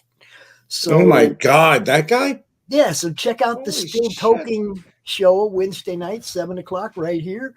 I'm a co-host with the guys, man. That's gonna be. I thought they were like, you know, man, we just had Tommy Chong on. Who can we take the next level from Tommy Chong? Get Pops in here. No, the guest is Spencer Breslin. I'm just gonna co-host with him, but appreciate you, Ben, asking me, man. That's freaking awesome. It's all about networking, guys. It's all about networking. I tell you, you talk about child actors. I just got this recently and finished binging it over the weekend. Remember Valley of the Dinosaurs? Oh yeah, man. Yeah, this was one of the best Hanna-Barbera shows that was out there because you learned something in every episode. You learned science and how things work because they were like that is true. That's the thing they needed. But the thing that I learned was that the kid from the Modern Civilization, the young boy Greg, the kid who was the voice actor, the child voice actor, was Jackie Earl Haley, who went on. Oh wow, Rorschach! Holy shit! Wow. Really? Bad News Bears, bro. That's Kelly Lee. So yeah. Forget that's freaking Rorschach. Holy shit! Yeah. Dude, Kelly Lee and friggin' John Connor were like my heroes. They were the coolest kids in the world. Kelly Lee, the motorcycle boy. Dude, Kelly Lee was so cool, man. When they went to the Astrodome, because I'm down here, Houston's 4 hours away. I thought that was the coolest thing in the world, man. I remember that too. That was a very, very good movie. Stole the van and cruised off to Texas. And what was the other kid? The little blonde was also really cool. I forget his name. Tanner. Wait, which one? Tanner was the best, man. He was so cool. Crossovers. I love Bad News Bears as a kid. Yeah, I love all those movies. Even the Go to Japan one was good. Rich, what the hell are you doing? What am I doing? And what is the tapping? His microphone is tapping his chest as he sorry walks. about that. I think it's bouncing off your desk. Or off of his pen or something. I don't know. You know what I used to do? All Rich, when right, I'm not those? doing it now. Okay, there. I would tie a knot, like a loose knot that would keep the thing elevated. I was trying to interpret the Just wrap it around your neck. Calling for help.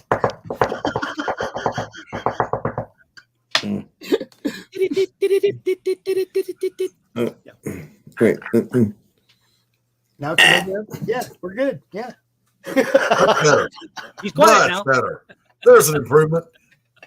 I wonder how long you can sit. Oh, I was going to say, I wonder how long you can sit like that.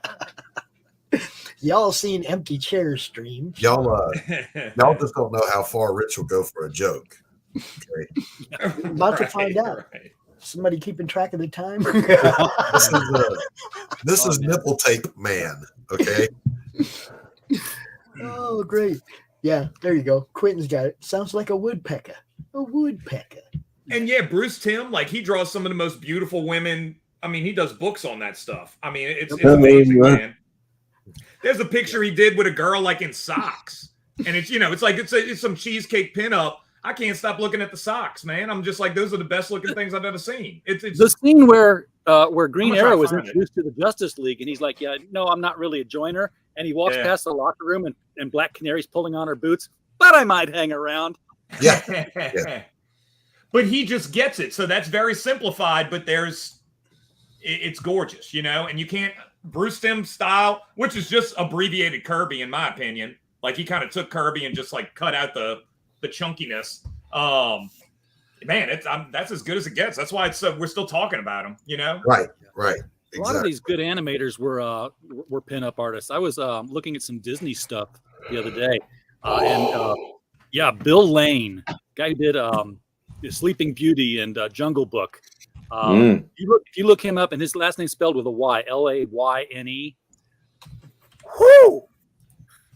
Some of the stuff he did, right now. and Carlo, some of the stuff he did that was outside of Archie was homina. Oh yeah. I'm not surprised. It just goes back to like do things that are beautiful. Like that's kind of our jobs here, you know. Like don't do. I don't know. I'm very adamant about that. Like in all styles of art. I'm trying to find this picture with the socks though, so I can put it in the chat, man. He does some racy stuff. It's pretty wild. Him, Shane Glines. There's a few guys out there that kind of adopted that style. Where'd RJ go? He left. I'm here. I had to lower my laptop case, and I didn't want to show y'all basically the crotch of my pants while I Come on, Vic. I've got Yeah, switch don't- computer here.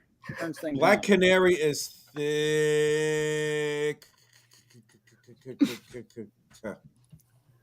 Carol said, "Put your tongue back in your mouth." Put. Where'd you want me to put that tongue there? Sweetie? Oh, she said, "Back in your mouth." Oh, Rich. Back in your mouth. Back. All right. I bet she does. All Rich. right. So, Tim, What? What'd I do? have they given you any idea how long of a story arc this is going to be? Yes. So we're definitely going to do, the game plan is 14 issues this year for Teenage Mutant Ninja Turtles Saturday Morning Adventures. There's a bigger goal for Turtles in the future, but we're not talking about that yet, but there is like a bigger thing and a bigger objective. So with the miniseries, we kept it more episodic, and now we're going to be able to kind of build up in a story. So you might have more of a, kind of like that season finale kind of moment, and then there's other stuff's in the work too. We'll see how it plays out in the next couple of years. But they are planning bigger things. I don't want to get booted and spoil it, but yeah, there's some bigger things in the mix. That should be pretty fun. Pops, I gotta bounce down the road. Tim, I wanted to come on and meet you. It was great to meet you. Dude, you cool as hell, man. Yeah, I'm gonna add you on Facebook, brother. You're awesome. Thanks, bro. Right on, brother. Right back at you. RJ, Rich, chat. Peace out. Doc. Smell you later. Oh. La la la la la la la la. Hey. Oh, shoot. I can share screen. What was I thinking? Yeah. What are you thinking? You I forgot I had power. just remember, when I'm not available, they're gonna be hitting you up because you have power.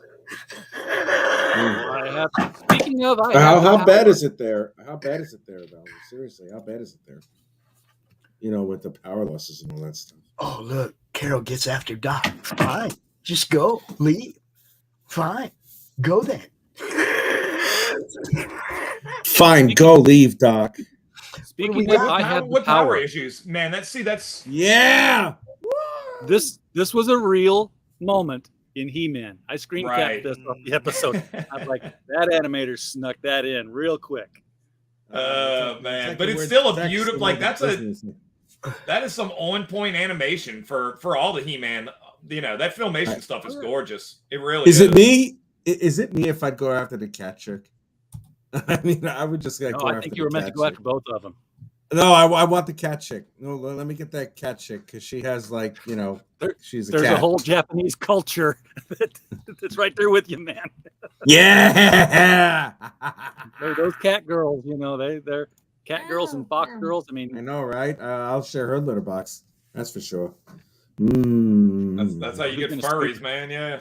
I know, right? That's how you get other things too, like diseases. If you sit or down, what are they called? The Isle of Dr. Moreau. What do they call those things? a monkey with 4 asses. Yeah, right. What is it? I don't know, man. It looks like there's some Leonardo name for it, whatever they're called. Oh, the thing that pregnant women get. Babies? No, when they're exposed to like cat litter, they can't be anywhere near cat litter because they catch some sort of disease. Oh, that's horrible. That's actually really horrible. There was actually an entire comic book series written around that concept. I've never really, but okay. Yes. Oh my god! You know. What happened to did like the kid turn into like some sort of cat litter demon or something like that? Yes. Because that sounds really cool. Yes, Yeah, girls would so get gross. their periods and turn into superpowered monsters. Oh, I there. love it. Okay. Woo! Here, kitty. And chimeras, that's what they're called, like human animal hybrids or whatever. Oh yeah, those things. God, I dated one. A couple of them actually. I don't suggest it ever.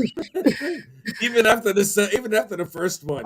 I'm just think going to the go out second on a one's gonna limb be and say, better, Rich, but that no. don't surprise me. It don't surprise me at all. I know.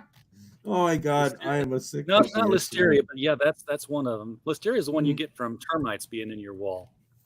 Wow, I thought you were gonna say something else. That's horrible, man. Oh, Now I gotta look it up. Now he's gonna look it up. So, Tim, you've been at this for quite some time, man. It takes a special kind of artist to have that type of longevity in this business. Toxoplasmosis. It really does, man. You know, you should be proud of yourself for everything that you've accomplished so far, man. Good job. Good job. I appreciate that, brother. It's like we talked about, dude. It's you have days where they're tougher than others and stuff like that. Like, so again, I'm always trying to think about like a young artist coming up, like what they're gonna be, what they may be going through and all. You just got to ride out. And look, again, it's a life analogy. You got to ride out those storms, man. It's gonna come in ebbs and flows. And a lot of times in art, it's feast or famine. You know, like I remember times when I'm doing the WWE, I'm doing that. I'm doing the Ghostbuster video game. I'm doing the Ghostbuster comics. I'm doing Plants vs. Zombies. And then you might have nothing after that, you know, and it's tricky. Tim, I got to ask you a question. Have you Yes. ever done any type of concept art for gaming or anything? Yeah. Well, I did the Ghostbuster World video game. And Because you said Plants vs. Zombies. I think is that a video game? I think it is. Plants vs. Zombies is a video game, but they also Dark Horse. We did a comic a few years ago, and you can still grab them at Barnes and Nobles and stuff like that. But this was an adaptation of the video game. It was cool. Okay. They sent me the game. They wanted me. That was like my job. I had to go play the video game on PS4. You know, for Wow, rough life. my job. You know, Thank God, man. getting smoked by little kids online. But it was fun. No, but I touched on that earlier. You never know where you're going to go in life and stuff like that. And Yeah. I do want to look in. I have offers with animations with some buddies in Atlanta. And I do want to kind of get more into the toy development aspect of things. And we're just going to see how everything plays out. Ninja Turtles, what it does, all this stuff, what it does is it just opens doors for you. Because now instead of going in and being like, hey, man, I draw like really good. Now you can have a name that goes with it. And it just makes people, you know, that eyebrow raises kind of thing. That's the thing that I do with the anthology stuff that we do. We do like a couple anthologies a year, and I always have a bunch of fresh voices, but I always reach out to my friends who are published and say, hey, can you help us out here? So that, you know, like this last book we did with Mike Barron and Hart Fisher both being in it. Not only do these new writers get to say, hey, I finally got published, but they get to say, I was published in a book with Mike Barron. Speaking of which, RJ, Matt Burke threw a little idea my way that they're probably going to throw your way. Okay. Because you know me, I ain't got time for it. You know, like I do. Yeah, you do. Pop, I'm getting ready to get off stream here because I got to go downstairs 14 stairs and back up 14 stairs 17 times. Yeah. I got cases of Kids and Monsters. Kids and Monsters. Backpacks, books, all of it. Yeah. You can't just like bring them all up in one shot. Yeah, like the groceries, you know. The steps wouldn't support my weight if I just stacked them up. Okay. All right. I wasn't too sure, you know, because now if I could, you know, I got a window right here. What I really love to do is a Jean Grey and just kind of like. You can go ahead and give that creator a little plug as well, RJ. That would be Adam Lawson. There you go. Adam Lawson. Adam Lawson. Adam, you know, the guy who did Exiled with what's that actor's name? With Wesley Snipes. Yeah, Wesley Snipes. Oh, sweet. Yeah, that My boy Preston did some of the covers on those. Yeah, man. Preston your boy Azevedo. Preston also did some of the work with Brian Christgau, who's also talking about doing a little something over there in that area. Yeah, see this. Everybody knows each other. Everybody is blessed when you join the madness. Oh no, it's not. It's not even that. Oh, Preston no? been around All right. longer than I have. Preston was doing work. I mean, he just keeps leveling up, man, and leveling up. I was he's just talented, dude. He's something else. He's the Man, one he that just- did that wraparound cover for Six Gun Gorilla #8. That one that I showed you guys. A local boy, bro. That's I've known him for many years. Good dude. Yeah. Oh, sorry for yawning. I'm gonna quit derailing your presentation here, and I'm going to leave the studio, and I'm going to click the leave studio button. I'm not going to click the end broadcast button. Yeah, please don't do that. Good idea, RJ. Careful.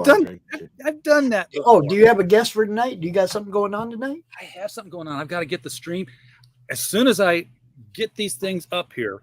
Okay. And then sit I down was and, just gonna and say, look go like ahead a and tell human again. everybody. Tell I everybody will what have, time to watch and all that. Yeah, well, it's our Silverline block this week, so I will be Mm. talking with Brent Larson tonight and Aaron Humphreys tomorrow Cool. about their Silverline titles. I just have to make the studios and the cards to go with them. So, so they'll be probably done quick. More Silverline. We got Silverline all over the network. I like it. Good Oh my God, it's like an infection. Take care, guys. I love See y'all these later. guys. Good to All right, see you, man. I'll man. see you later, buddy. See you later, man. I like the Silverline guys. They're good souls. They're good human beings.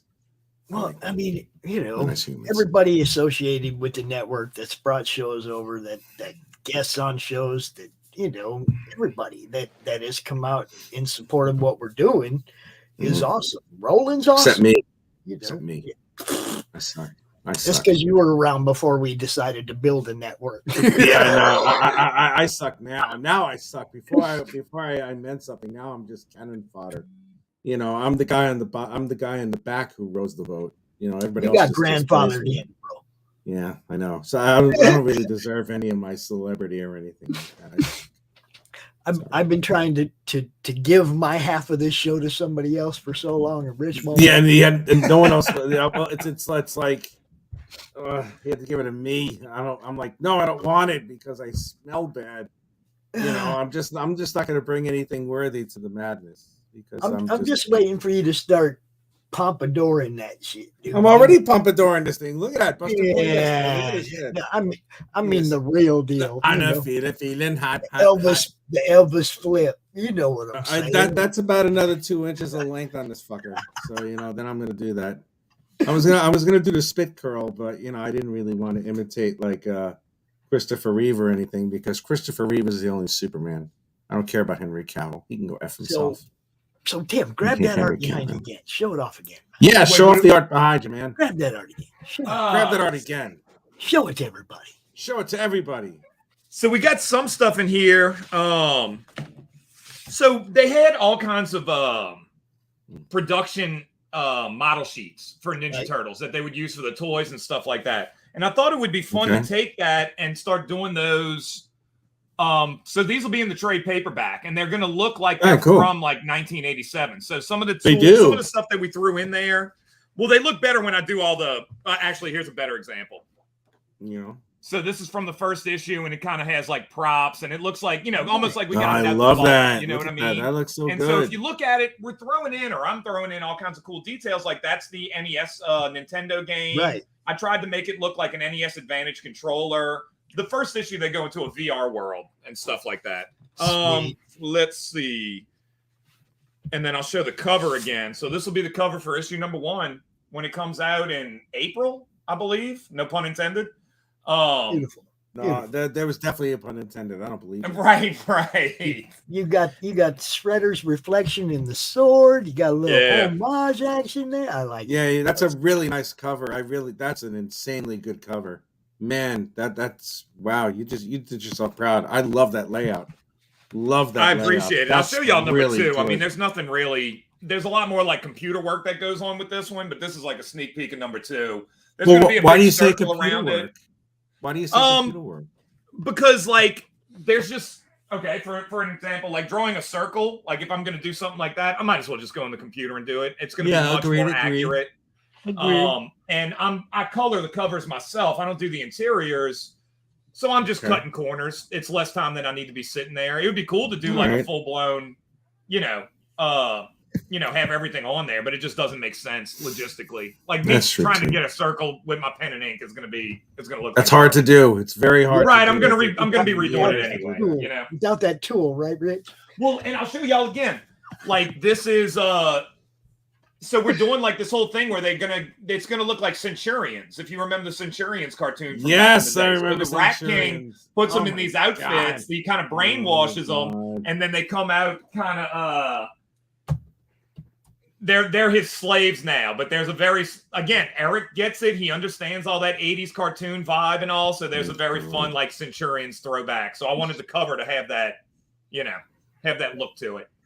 Good stuff. I love it. Thank you, Carol, for saying I have a nice haircut. So the object is to run down to your LCS and pick this up in April when it comes out. Everybody support number one, support number one, so that support number one. This one all the way to the end. I hate when they scrap a project that I'm interested in. You know what I mean? It's like support the hell out of this from the beginning. Let's get all 14 of the first story arc and see where it goes. And we can keep going if we do that.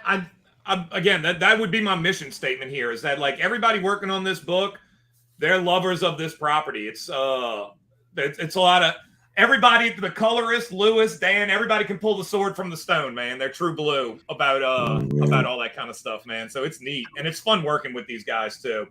It's really nice when you have a really good collaborative relationship with people that you work with. It's really nice, because it just makes life that much easier. It really, truly does. Well, it's funny because we were talking about earlier, like being in the Marvel bullpen and stuff like that. Like you're not in that environment anymore, so you don't get to communicate with these people on a day-to-day basis. Very true. So the relationships have been slowly built over the years. I've only met these people like one time. I've never met Lewis in real life. We'll talk on Instagram every now and again. And Dan and everybody, we met at Ghostbuster Fan Fest in Los Angeles. God, that was right before COVID. I don't know. So I've only met them one time, but I can see through their artwork and stuff like that. And obviously through the writing, I'm just like, okay, they get it. And I think hopefully they feel the same way about me, I think they do feel the same way about you because you're a special guy, Tim. You're a special guy. So I've heard. I've been a fan of what you're doing since the first time I seen you. First time we met and talked. It's like I keep waiting. Come on, Tim. What's next? Where you at, Tim? He's like, don't worry, Pops. We got something in the works. I'm like, hi. Whoa. Yeah, no, you are very much a consummate professional, man. It's an honor to meet you. It's an honor to say hello to you again. Forgive me if I did, in fact, forget you. I'm sorry, dude. There are some people that are worth waiting for what's next. Okay. No, there isn't. No one's worth it. No one's. Like some people were waiting for certain people to finish certain books. It's like some books are worth waiting for. And what you do, anything that's Turtles. Look, Turtles have a huge fan base. They do. You have to not so much make it better than the last team that was doing it, but you got to get everybody's attention with, falling back into the story, right? Right. If you know what I mean. It's like we want to fall back into the Turtle universe, but we have to be comfortable with what we're falling into. You represent that old school Ninja Turtles look. I'm so glad you're doing it. It looks fantastic. It brings me back. Man, I appreciate that. What makes it easy, if I really need to do my computer in another direction because I got nothing but toys and comics all on the other side of me. But dude, this is just what I love. This is what I'm into. So it's easy. I'm drawing what I want to see, and that's, it makes it really easy. I'm excited to see what happens with Motu when we get that moving. I just keep messaging them all the time at Mattel. I'm like, dude, I want to do Eternia. I want to draw Eternia. Because they had that big Mattel Creations crowdfund for the Eternia playset. And dude, that thing was like $700. And I want to draw the Eternia playset. I want to draw the mini comic for it. So every email, I'm just kind of like, All right, let me do a turn here. I'm just gonna bother them. Squeaky wheel gets the grease, man. I'm just gonna bother them until they let me do it. You know? Yes, I suggest you do that. Especially when it's that shows them that you care about the project, that you care about how it looks, how it's perceived by the fans. True. Yes, it is. I'd much rather somebody come to me and go, Pops, I really want to do that for you, than for me to go asking people if they want to do it. Do you understand what I mean? It's like absolutely. Somebody comes to me, I know they're passionate about it. They care about what we're trying to do. And I'm looking at them, much sooner than I would look at somebody that I have to ask to come be part of it. Yeah. And that's just one of those things, like, you got to do it sometimes, like, I don't look. So with the Mattel situation, and we had to do like a bunch of legal stuff recently last week, but like, it was, man, I probably had to send like 3 or 4 emails before I even got a response. Like, I just kept like hitting them up. Dude, I'm sending pictures of me as a little kid with He-Man toys. I'm like, bro, I love this stuff. Like, let me do it. So again, for a young person out there, or even an adult out there, bro, just knock. Yeah. You never know what'll happen. Self-promotion is the second most important thing you guys do. I've been saying this for a long time. The project obviously is first. Self-promotion is second. It has to. So that's half the job. That you put that's on pretty much half the job. Telling everybody what you're doing. That has to be the second hat you put on, guys. You have to be comfortable with telling everybody, look what I did. Go check it out. You might not have to take initiative with within the company and stuff like that, because like with a lot of people, I get messages on Instagram. It's like, wait, y'all are doing a Ninja Turtle comic, and I'm like, dude, and so I'm starting to develop a better relationship with marketing at IDW, and it's kind of like, look, dude, that you'd be surprised how much more responsive they are when you reach out to them. You know what I mean? Oh, yeah. Instead of bitching about it and be like, dude, how come it's always Sonic the Hedgehog stuff? Dude, message them, and then they're just like, hey, send us whatever you got. We'll post it. And then you can kind of get the thing rolling a little bit more. Like, use that marketing machine to your advantage, but you might have to put the initiative in, right? So all that stuff, and that goes if you're going to do an Indiegogo, Kickstarter, whatever. It's all the same principles. And so this is what I've been trying to say for a long time. It's like we're trying to build the marketing division for indie comics that doesn't exist. Right. That's another tricky aspect. Like, what do you do when you're an indie book? We're trying to give you guys a place to get seen. The marketing division of all of indie comics. Okay. We're trying to build something here that helps you guys get your project, your product out there and gets it seen. That's something that indie comic creators don't have. They don't have a marketing division trying to help them, That's what we're trying to build for everybody right here. When you sent me that list the other day, man, of like all the shows, I was just like, shit, damn, man, that's come a long way in the last couple years. Yeah. And to your point, Rich, it is a small world. Like, I don't know how much people might, dude, it's so crazy.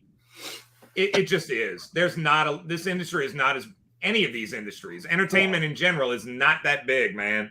And if you want to get and reach out to somebody, whether it's at Mattel or IDW, whatever, dude, you can figure out a way. To the Mattel thing again, I'll give y'all the secret in case somebody wants to do it one day. Dude, I just started going through LinkedIn and I just started hitting people up. I'm just like, hey, who do I talk to? Who does package work? Who does everything in Mattel? Who does the mini comics? And I had to go through God knows how many people before they're like, oh, hit up this dude, Roy Juarez. I'm like, okay, let me find him. And you could do that with anything. You're trying to get a cartoon made, a toy made, or whatever. Dude, seeing you will find, bro, for real. Networking. You got to go networking. These people, man. This networking is key to what it is all doing. And like you brought up Preston earlier, okay? Preston is doing issues 9 and 10 of Six Gun Gorilla, doing the interiors for Brian Christgau. Brian Christgau runs the Horror Movie Club on this network. Right. It's a very small world out here, guys. You'd be surprised, man. Yeah, everybody knows somebody who knows that guy you're trying to find. Somebody knows that guy you're trying to find. You just got to take the time to go out and look. Dude, get off of Twitter and get on LinkedIn. I'm telling y'all right now, that's where business is happening. You can get in touch with a lot of people through there, you know? All of everything. Okay. LinkedIn, Insta, you know, I mean, everywhere you have time to promote yourself, my God, don't promote yourself, you know, network with people everywhere. My Twitter just keeps growing, you know, but I put every show, I pin it to my profile while it's live, you know, because I don't care if they come to the YouTube channel to watch, as long as they see what you're doing. We got it on Facebook. It's on Twitch. It's on a couple different YouTube channels right now. The object is getting eyes on what you do. Yeah. You know, that's my thing. You know, and it might take, so like McDonald's and stuff like that, you might have to watch 3 commercials about Big Macs before you go to McDonald's. You know what I mean? Like a lot of times I think that is a thing in marketing and stuff like that. It takes like 3 or 4 times before you might try a product out. Yeah. So the psychology of color plays into it. Most of all, the packaging is usually red. Branding? Red Oh, induces red and anger yellow. and hunger. Yes, exactly. Yellow is the color of happiness. And red makes you hungry or whatever. The combo makes you hungry. There's something to it. Because you go drive down the street, every fast food got red, you know? I love it. It's Got true. red. We got lots of red over here on the madness. Yeah, I know. There's a bunch of. We got so much red, we got to use a different color for our highlights. You know what I'm saying? I'm Kim, so tempted to say it. I'm so tempted. I Oh want my you to come God, out I again. can't tell you. Right before my God. or during, you know, when they launch this thing, I want you to Okay. come out Gotta again sneeze. so that we can talk about it and make sure everybody knows Red runs down to get it. Rednecks. Oh, sorry. Yeah. I was coughing. Oh, cut it out, Rich. I'm Louisiana, you know, so I'm a country boy. Yeah, definitely want you to come out again right about the time that they're releasing it so we can make sure people go get it. Yeah, You know? absolutely. All right. Yeah. Cool. As always, guys, it's almost 5 o'clock. I got a couple more ads to play before the show ends, but thank you. It's 10 so o'clock much here. I for gotta go watching. sleepy. I'm tired. Yeah, and it's past Rich's bedtime. You know, we know. Actually, he stayed till the end. That's pretty good for Rich. That's pretty good. Usually, he's cutting out about 90 minutes in. I'm done. Yeah, I'm done. I am sometimes. I'm just a little tired here and there, but you I am. can always as tell soon the as I, quality of the guest by how long Rich shows up. Oh, that is true. I know, right? That means everybody else sucks. I got him to go to talking to you distance. I again, appreciate that, brother. I appreciate you hanging out, man. Yeah. Well, I appreciate you being here as a guest, Tim. It's a pleasure, and it's a reacquaintance pleasure. You know, hearing all the blessings that you have, and how passionate and how forthright and how courageous you are in your continuous pursuit, which always bears fruit. So please do not stop. And I hope to the point where you don't have to go looking anymore. Even if you want to, you don't have to go looking anymore.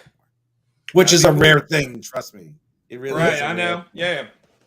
But I mean, it's the journey, man. And for anybody else that's trying to do it, just put in the work. You'd be surprised. You'd be surprised what happens when you reach out there. You never know.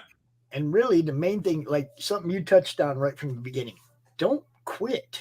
Don't take a break. Roll.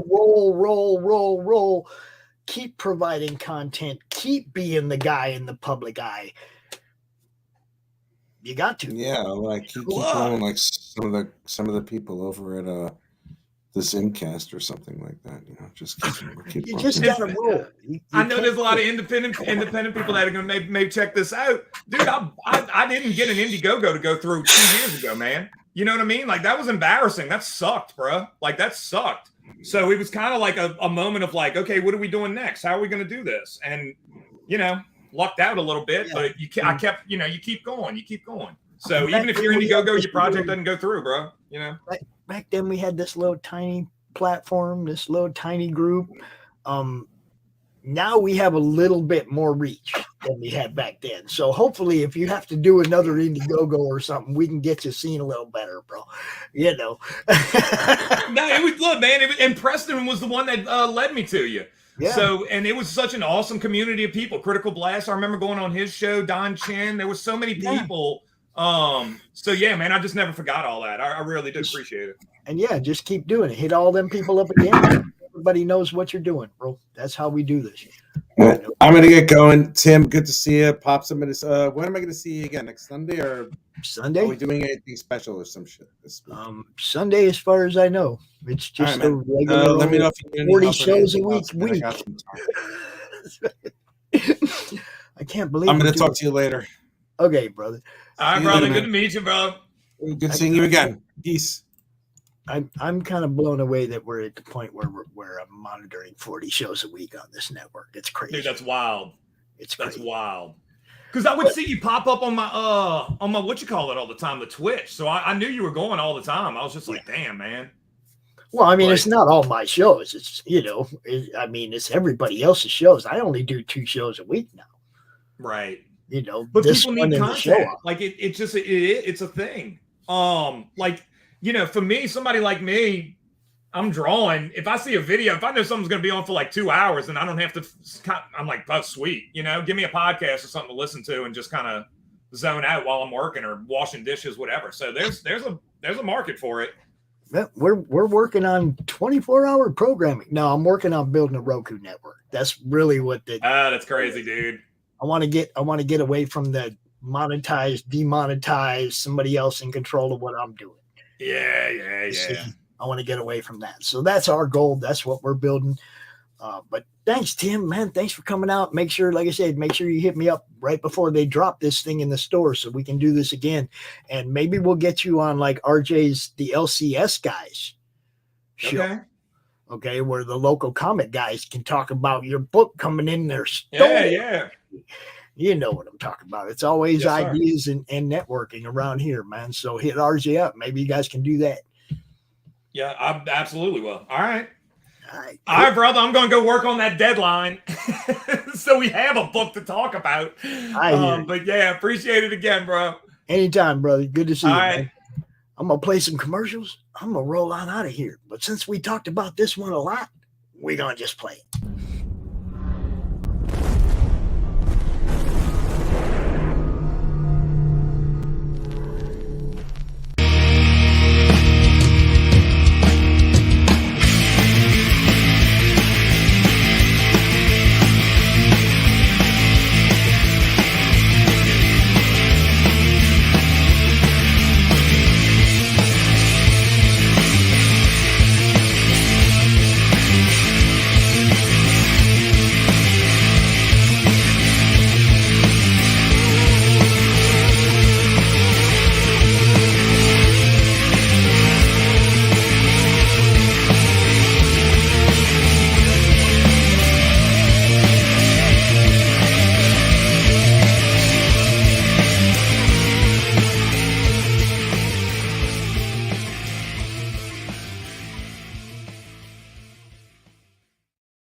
In a world where creatures of myth and legend exist,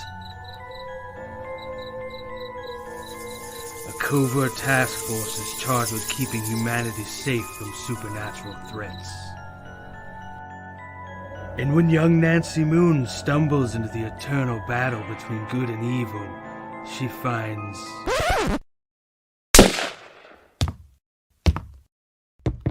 Oh my God, will you shut up? What's happening? Agent Beckett here. Aren't you tired of stuff like that? Want something different? Roll the tape. Whoops. Sorry about that. That's a song I'm writing for my ex. Okay, here we go. Yeah, that's more like it. Alrighty. Welcome to the world of the mythicals. We have it all. Monsters. Magic. Government agents. He's the strong silent type. This guy. Ugh, gross, dude. Get some kind of cream or something. Lots of 90s style action. Pew pew pew. And that strong female lead alluded to earlier. Not to mention a dashing field commander with a great sense of fashion. Look at those glasses. South River Studios presents The Mythicals, Issue 1. Buy it, if you dare. Ugh, will you can it already? How'd you get free? Now beat it before I lose my cool. So what are you waiting for? Sign up today. Like right now. Sign up today on Indiegogo. As a kid, I loved Kung Fu movies. So I went to Chinatown, trained with a wise teacher, and became a Kung Fu master. Sounds simple, right? Not really. My journey, like the study of Kung Fu, was as arduous as it was rewarding, filled with as many secrets as revelations and as much heartache as triumph. It's a defining moment in my life, and while I began studying Kung Fu to learn how to fight, what I discovered was a way to live. Martial arts never came easy to me. I was far from talented, and even farther from being the chosen one. It was only through years of tenacious perseverance that I was able to make steady progress. And so, I was surprised when my master told me that I should teach Kung Fu and share the art outside of Chinatown. I did just that, and taught Kung Fu to my own students for 20 years.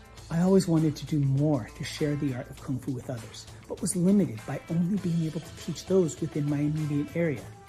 What about the rest of the world? Then one day, I had one of the deepest insights about Kung Fu. I realized that the punches, kicks, throws, and myriad of martial maneuvers are merely the delivery system for the true essence of Kung Fu, the philosophy and way of life. Having worked for years as a professional artist and storyteller in film, animation, video games, and comic books, I realized that I could draw upon this unique skill set to share my passion for Kung Fu with the greater world. And so I created Shadow Ghost, the Kung Fu comic by a Kung Fu master. The first issue is created entirely by myself, from story and art to colors and lettering. Every panel is filled with unprecedented accuracy in its depiction of Kung Fu by a comic book creator who knows from first-hand experience what it means to be a Kung Fu master.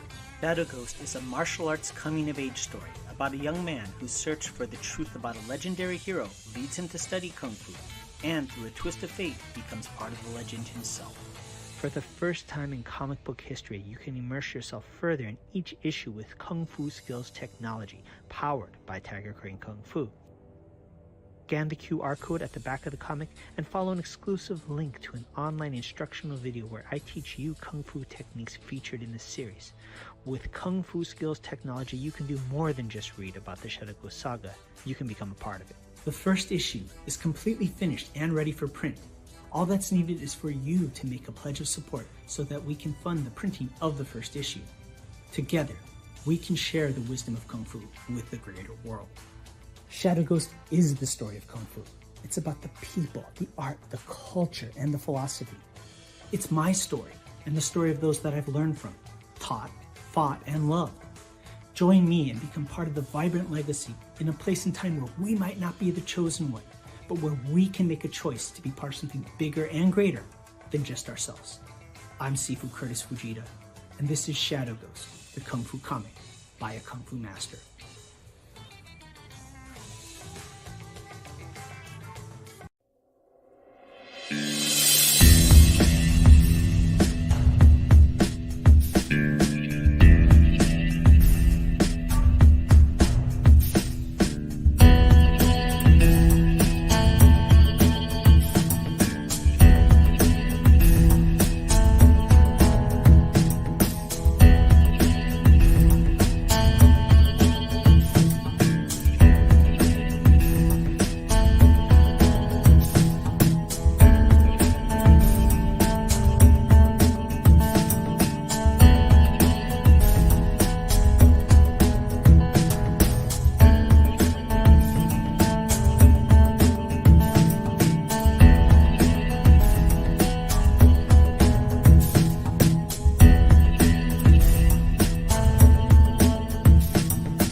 Hi, I'm Lugo, author, illustrator, comic creator, and the art director for Kung Fu Magazine for more than 20 years. But I'm here to talk to you about a project that's really special to me. It's the middle grade graphic novel, A Tiger's Tale. Imagine the story of tigers and dragons and martial artists and monsters. So when I launched the campaign for A Tiger's Tale Volume 1, I did not know what to expect, but it succeeded thanks to a group of passionate backers. It was also awarded the Make More Comics art grant that year and was later featured as part of an art gallery exhibit.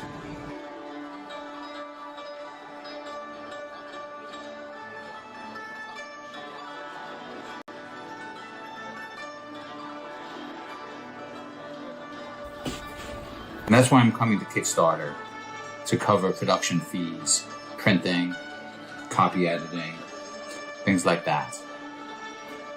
Books completed, with the exception of a few pages I've set aside for color over the course of the campaign. This turned out to be a popular feature of Volume 1's campaign, so I thought I'd bring it back for Volume 2. I think it's going to be great fun for everyone. Hope you'll support the campaign. I'm very excited about it. Thanks for stopping by.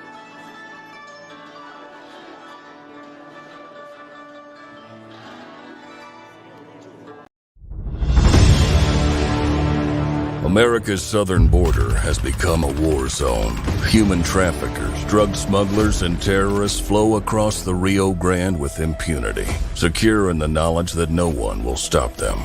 A distant federal government lectures Americans on their privilege while punishing overworked Border Patrol agents who were helpless to stem the tidal wave of invaders and determined migrants. Second-generation Cuban-American Marcos Zamora is a military vet, more patriotic than most Americans. No longer able to ignore the chaos at his doorstep, he acts. Joined by his best friend Gus, they hit the border every night, saving lives while stopping violent drug cartels and other opportunists. The government reacts with fury at Marco's attempts to preserve American sovereignty, deploying the full might of their enforcement agencies. But Marcos understands that the only thing the rich and powerful fear is bad publicity, and he records every encounter. Whoever he is, this private American must be stopped. Illustrated by Richard Bonk and written by Eisner winner Mike Barron, Private American is his version of Captain America, and maybe a little Punisher, taking part in this ongoing, violent, and very real battle of good versus evil in the war for American sovereignty. Grab your copy at theprivateamerican.com. We have a secure border, and that is a priority for our administration.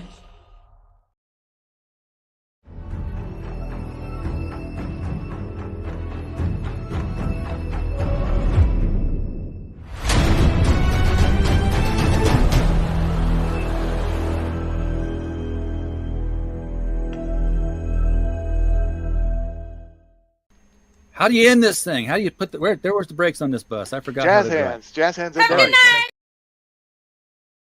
Comic Books for Kids provides comic books to kids in hospitals and cancer centers across the U.S. It's a place where we can all work together to make sure every child has a comic book. 100% of all proceeds go towards the kids. It's about making a difference, and while they're in the hospital, allowing them to fly like a superhero, battle dragons, or rescue teddy bears. We are in every state in the country and now support over 160 hospitals. Every month,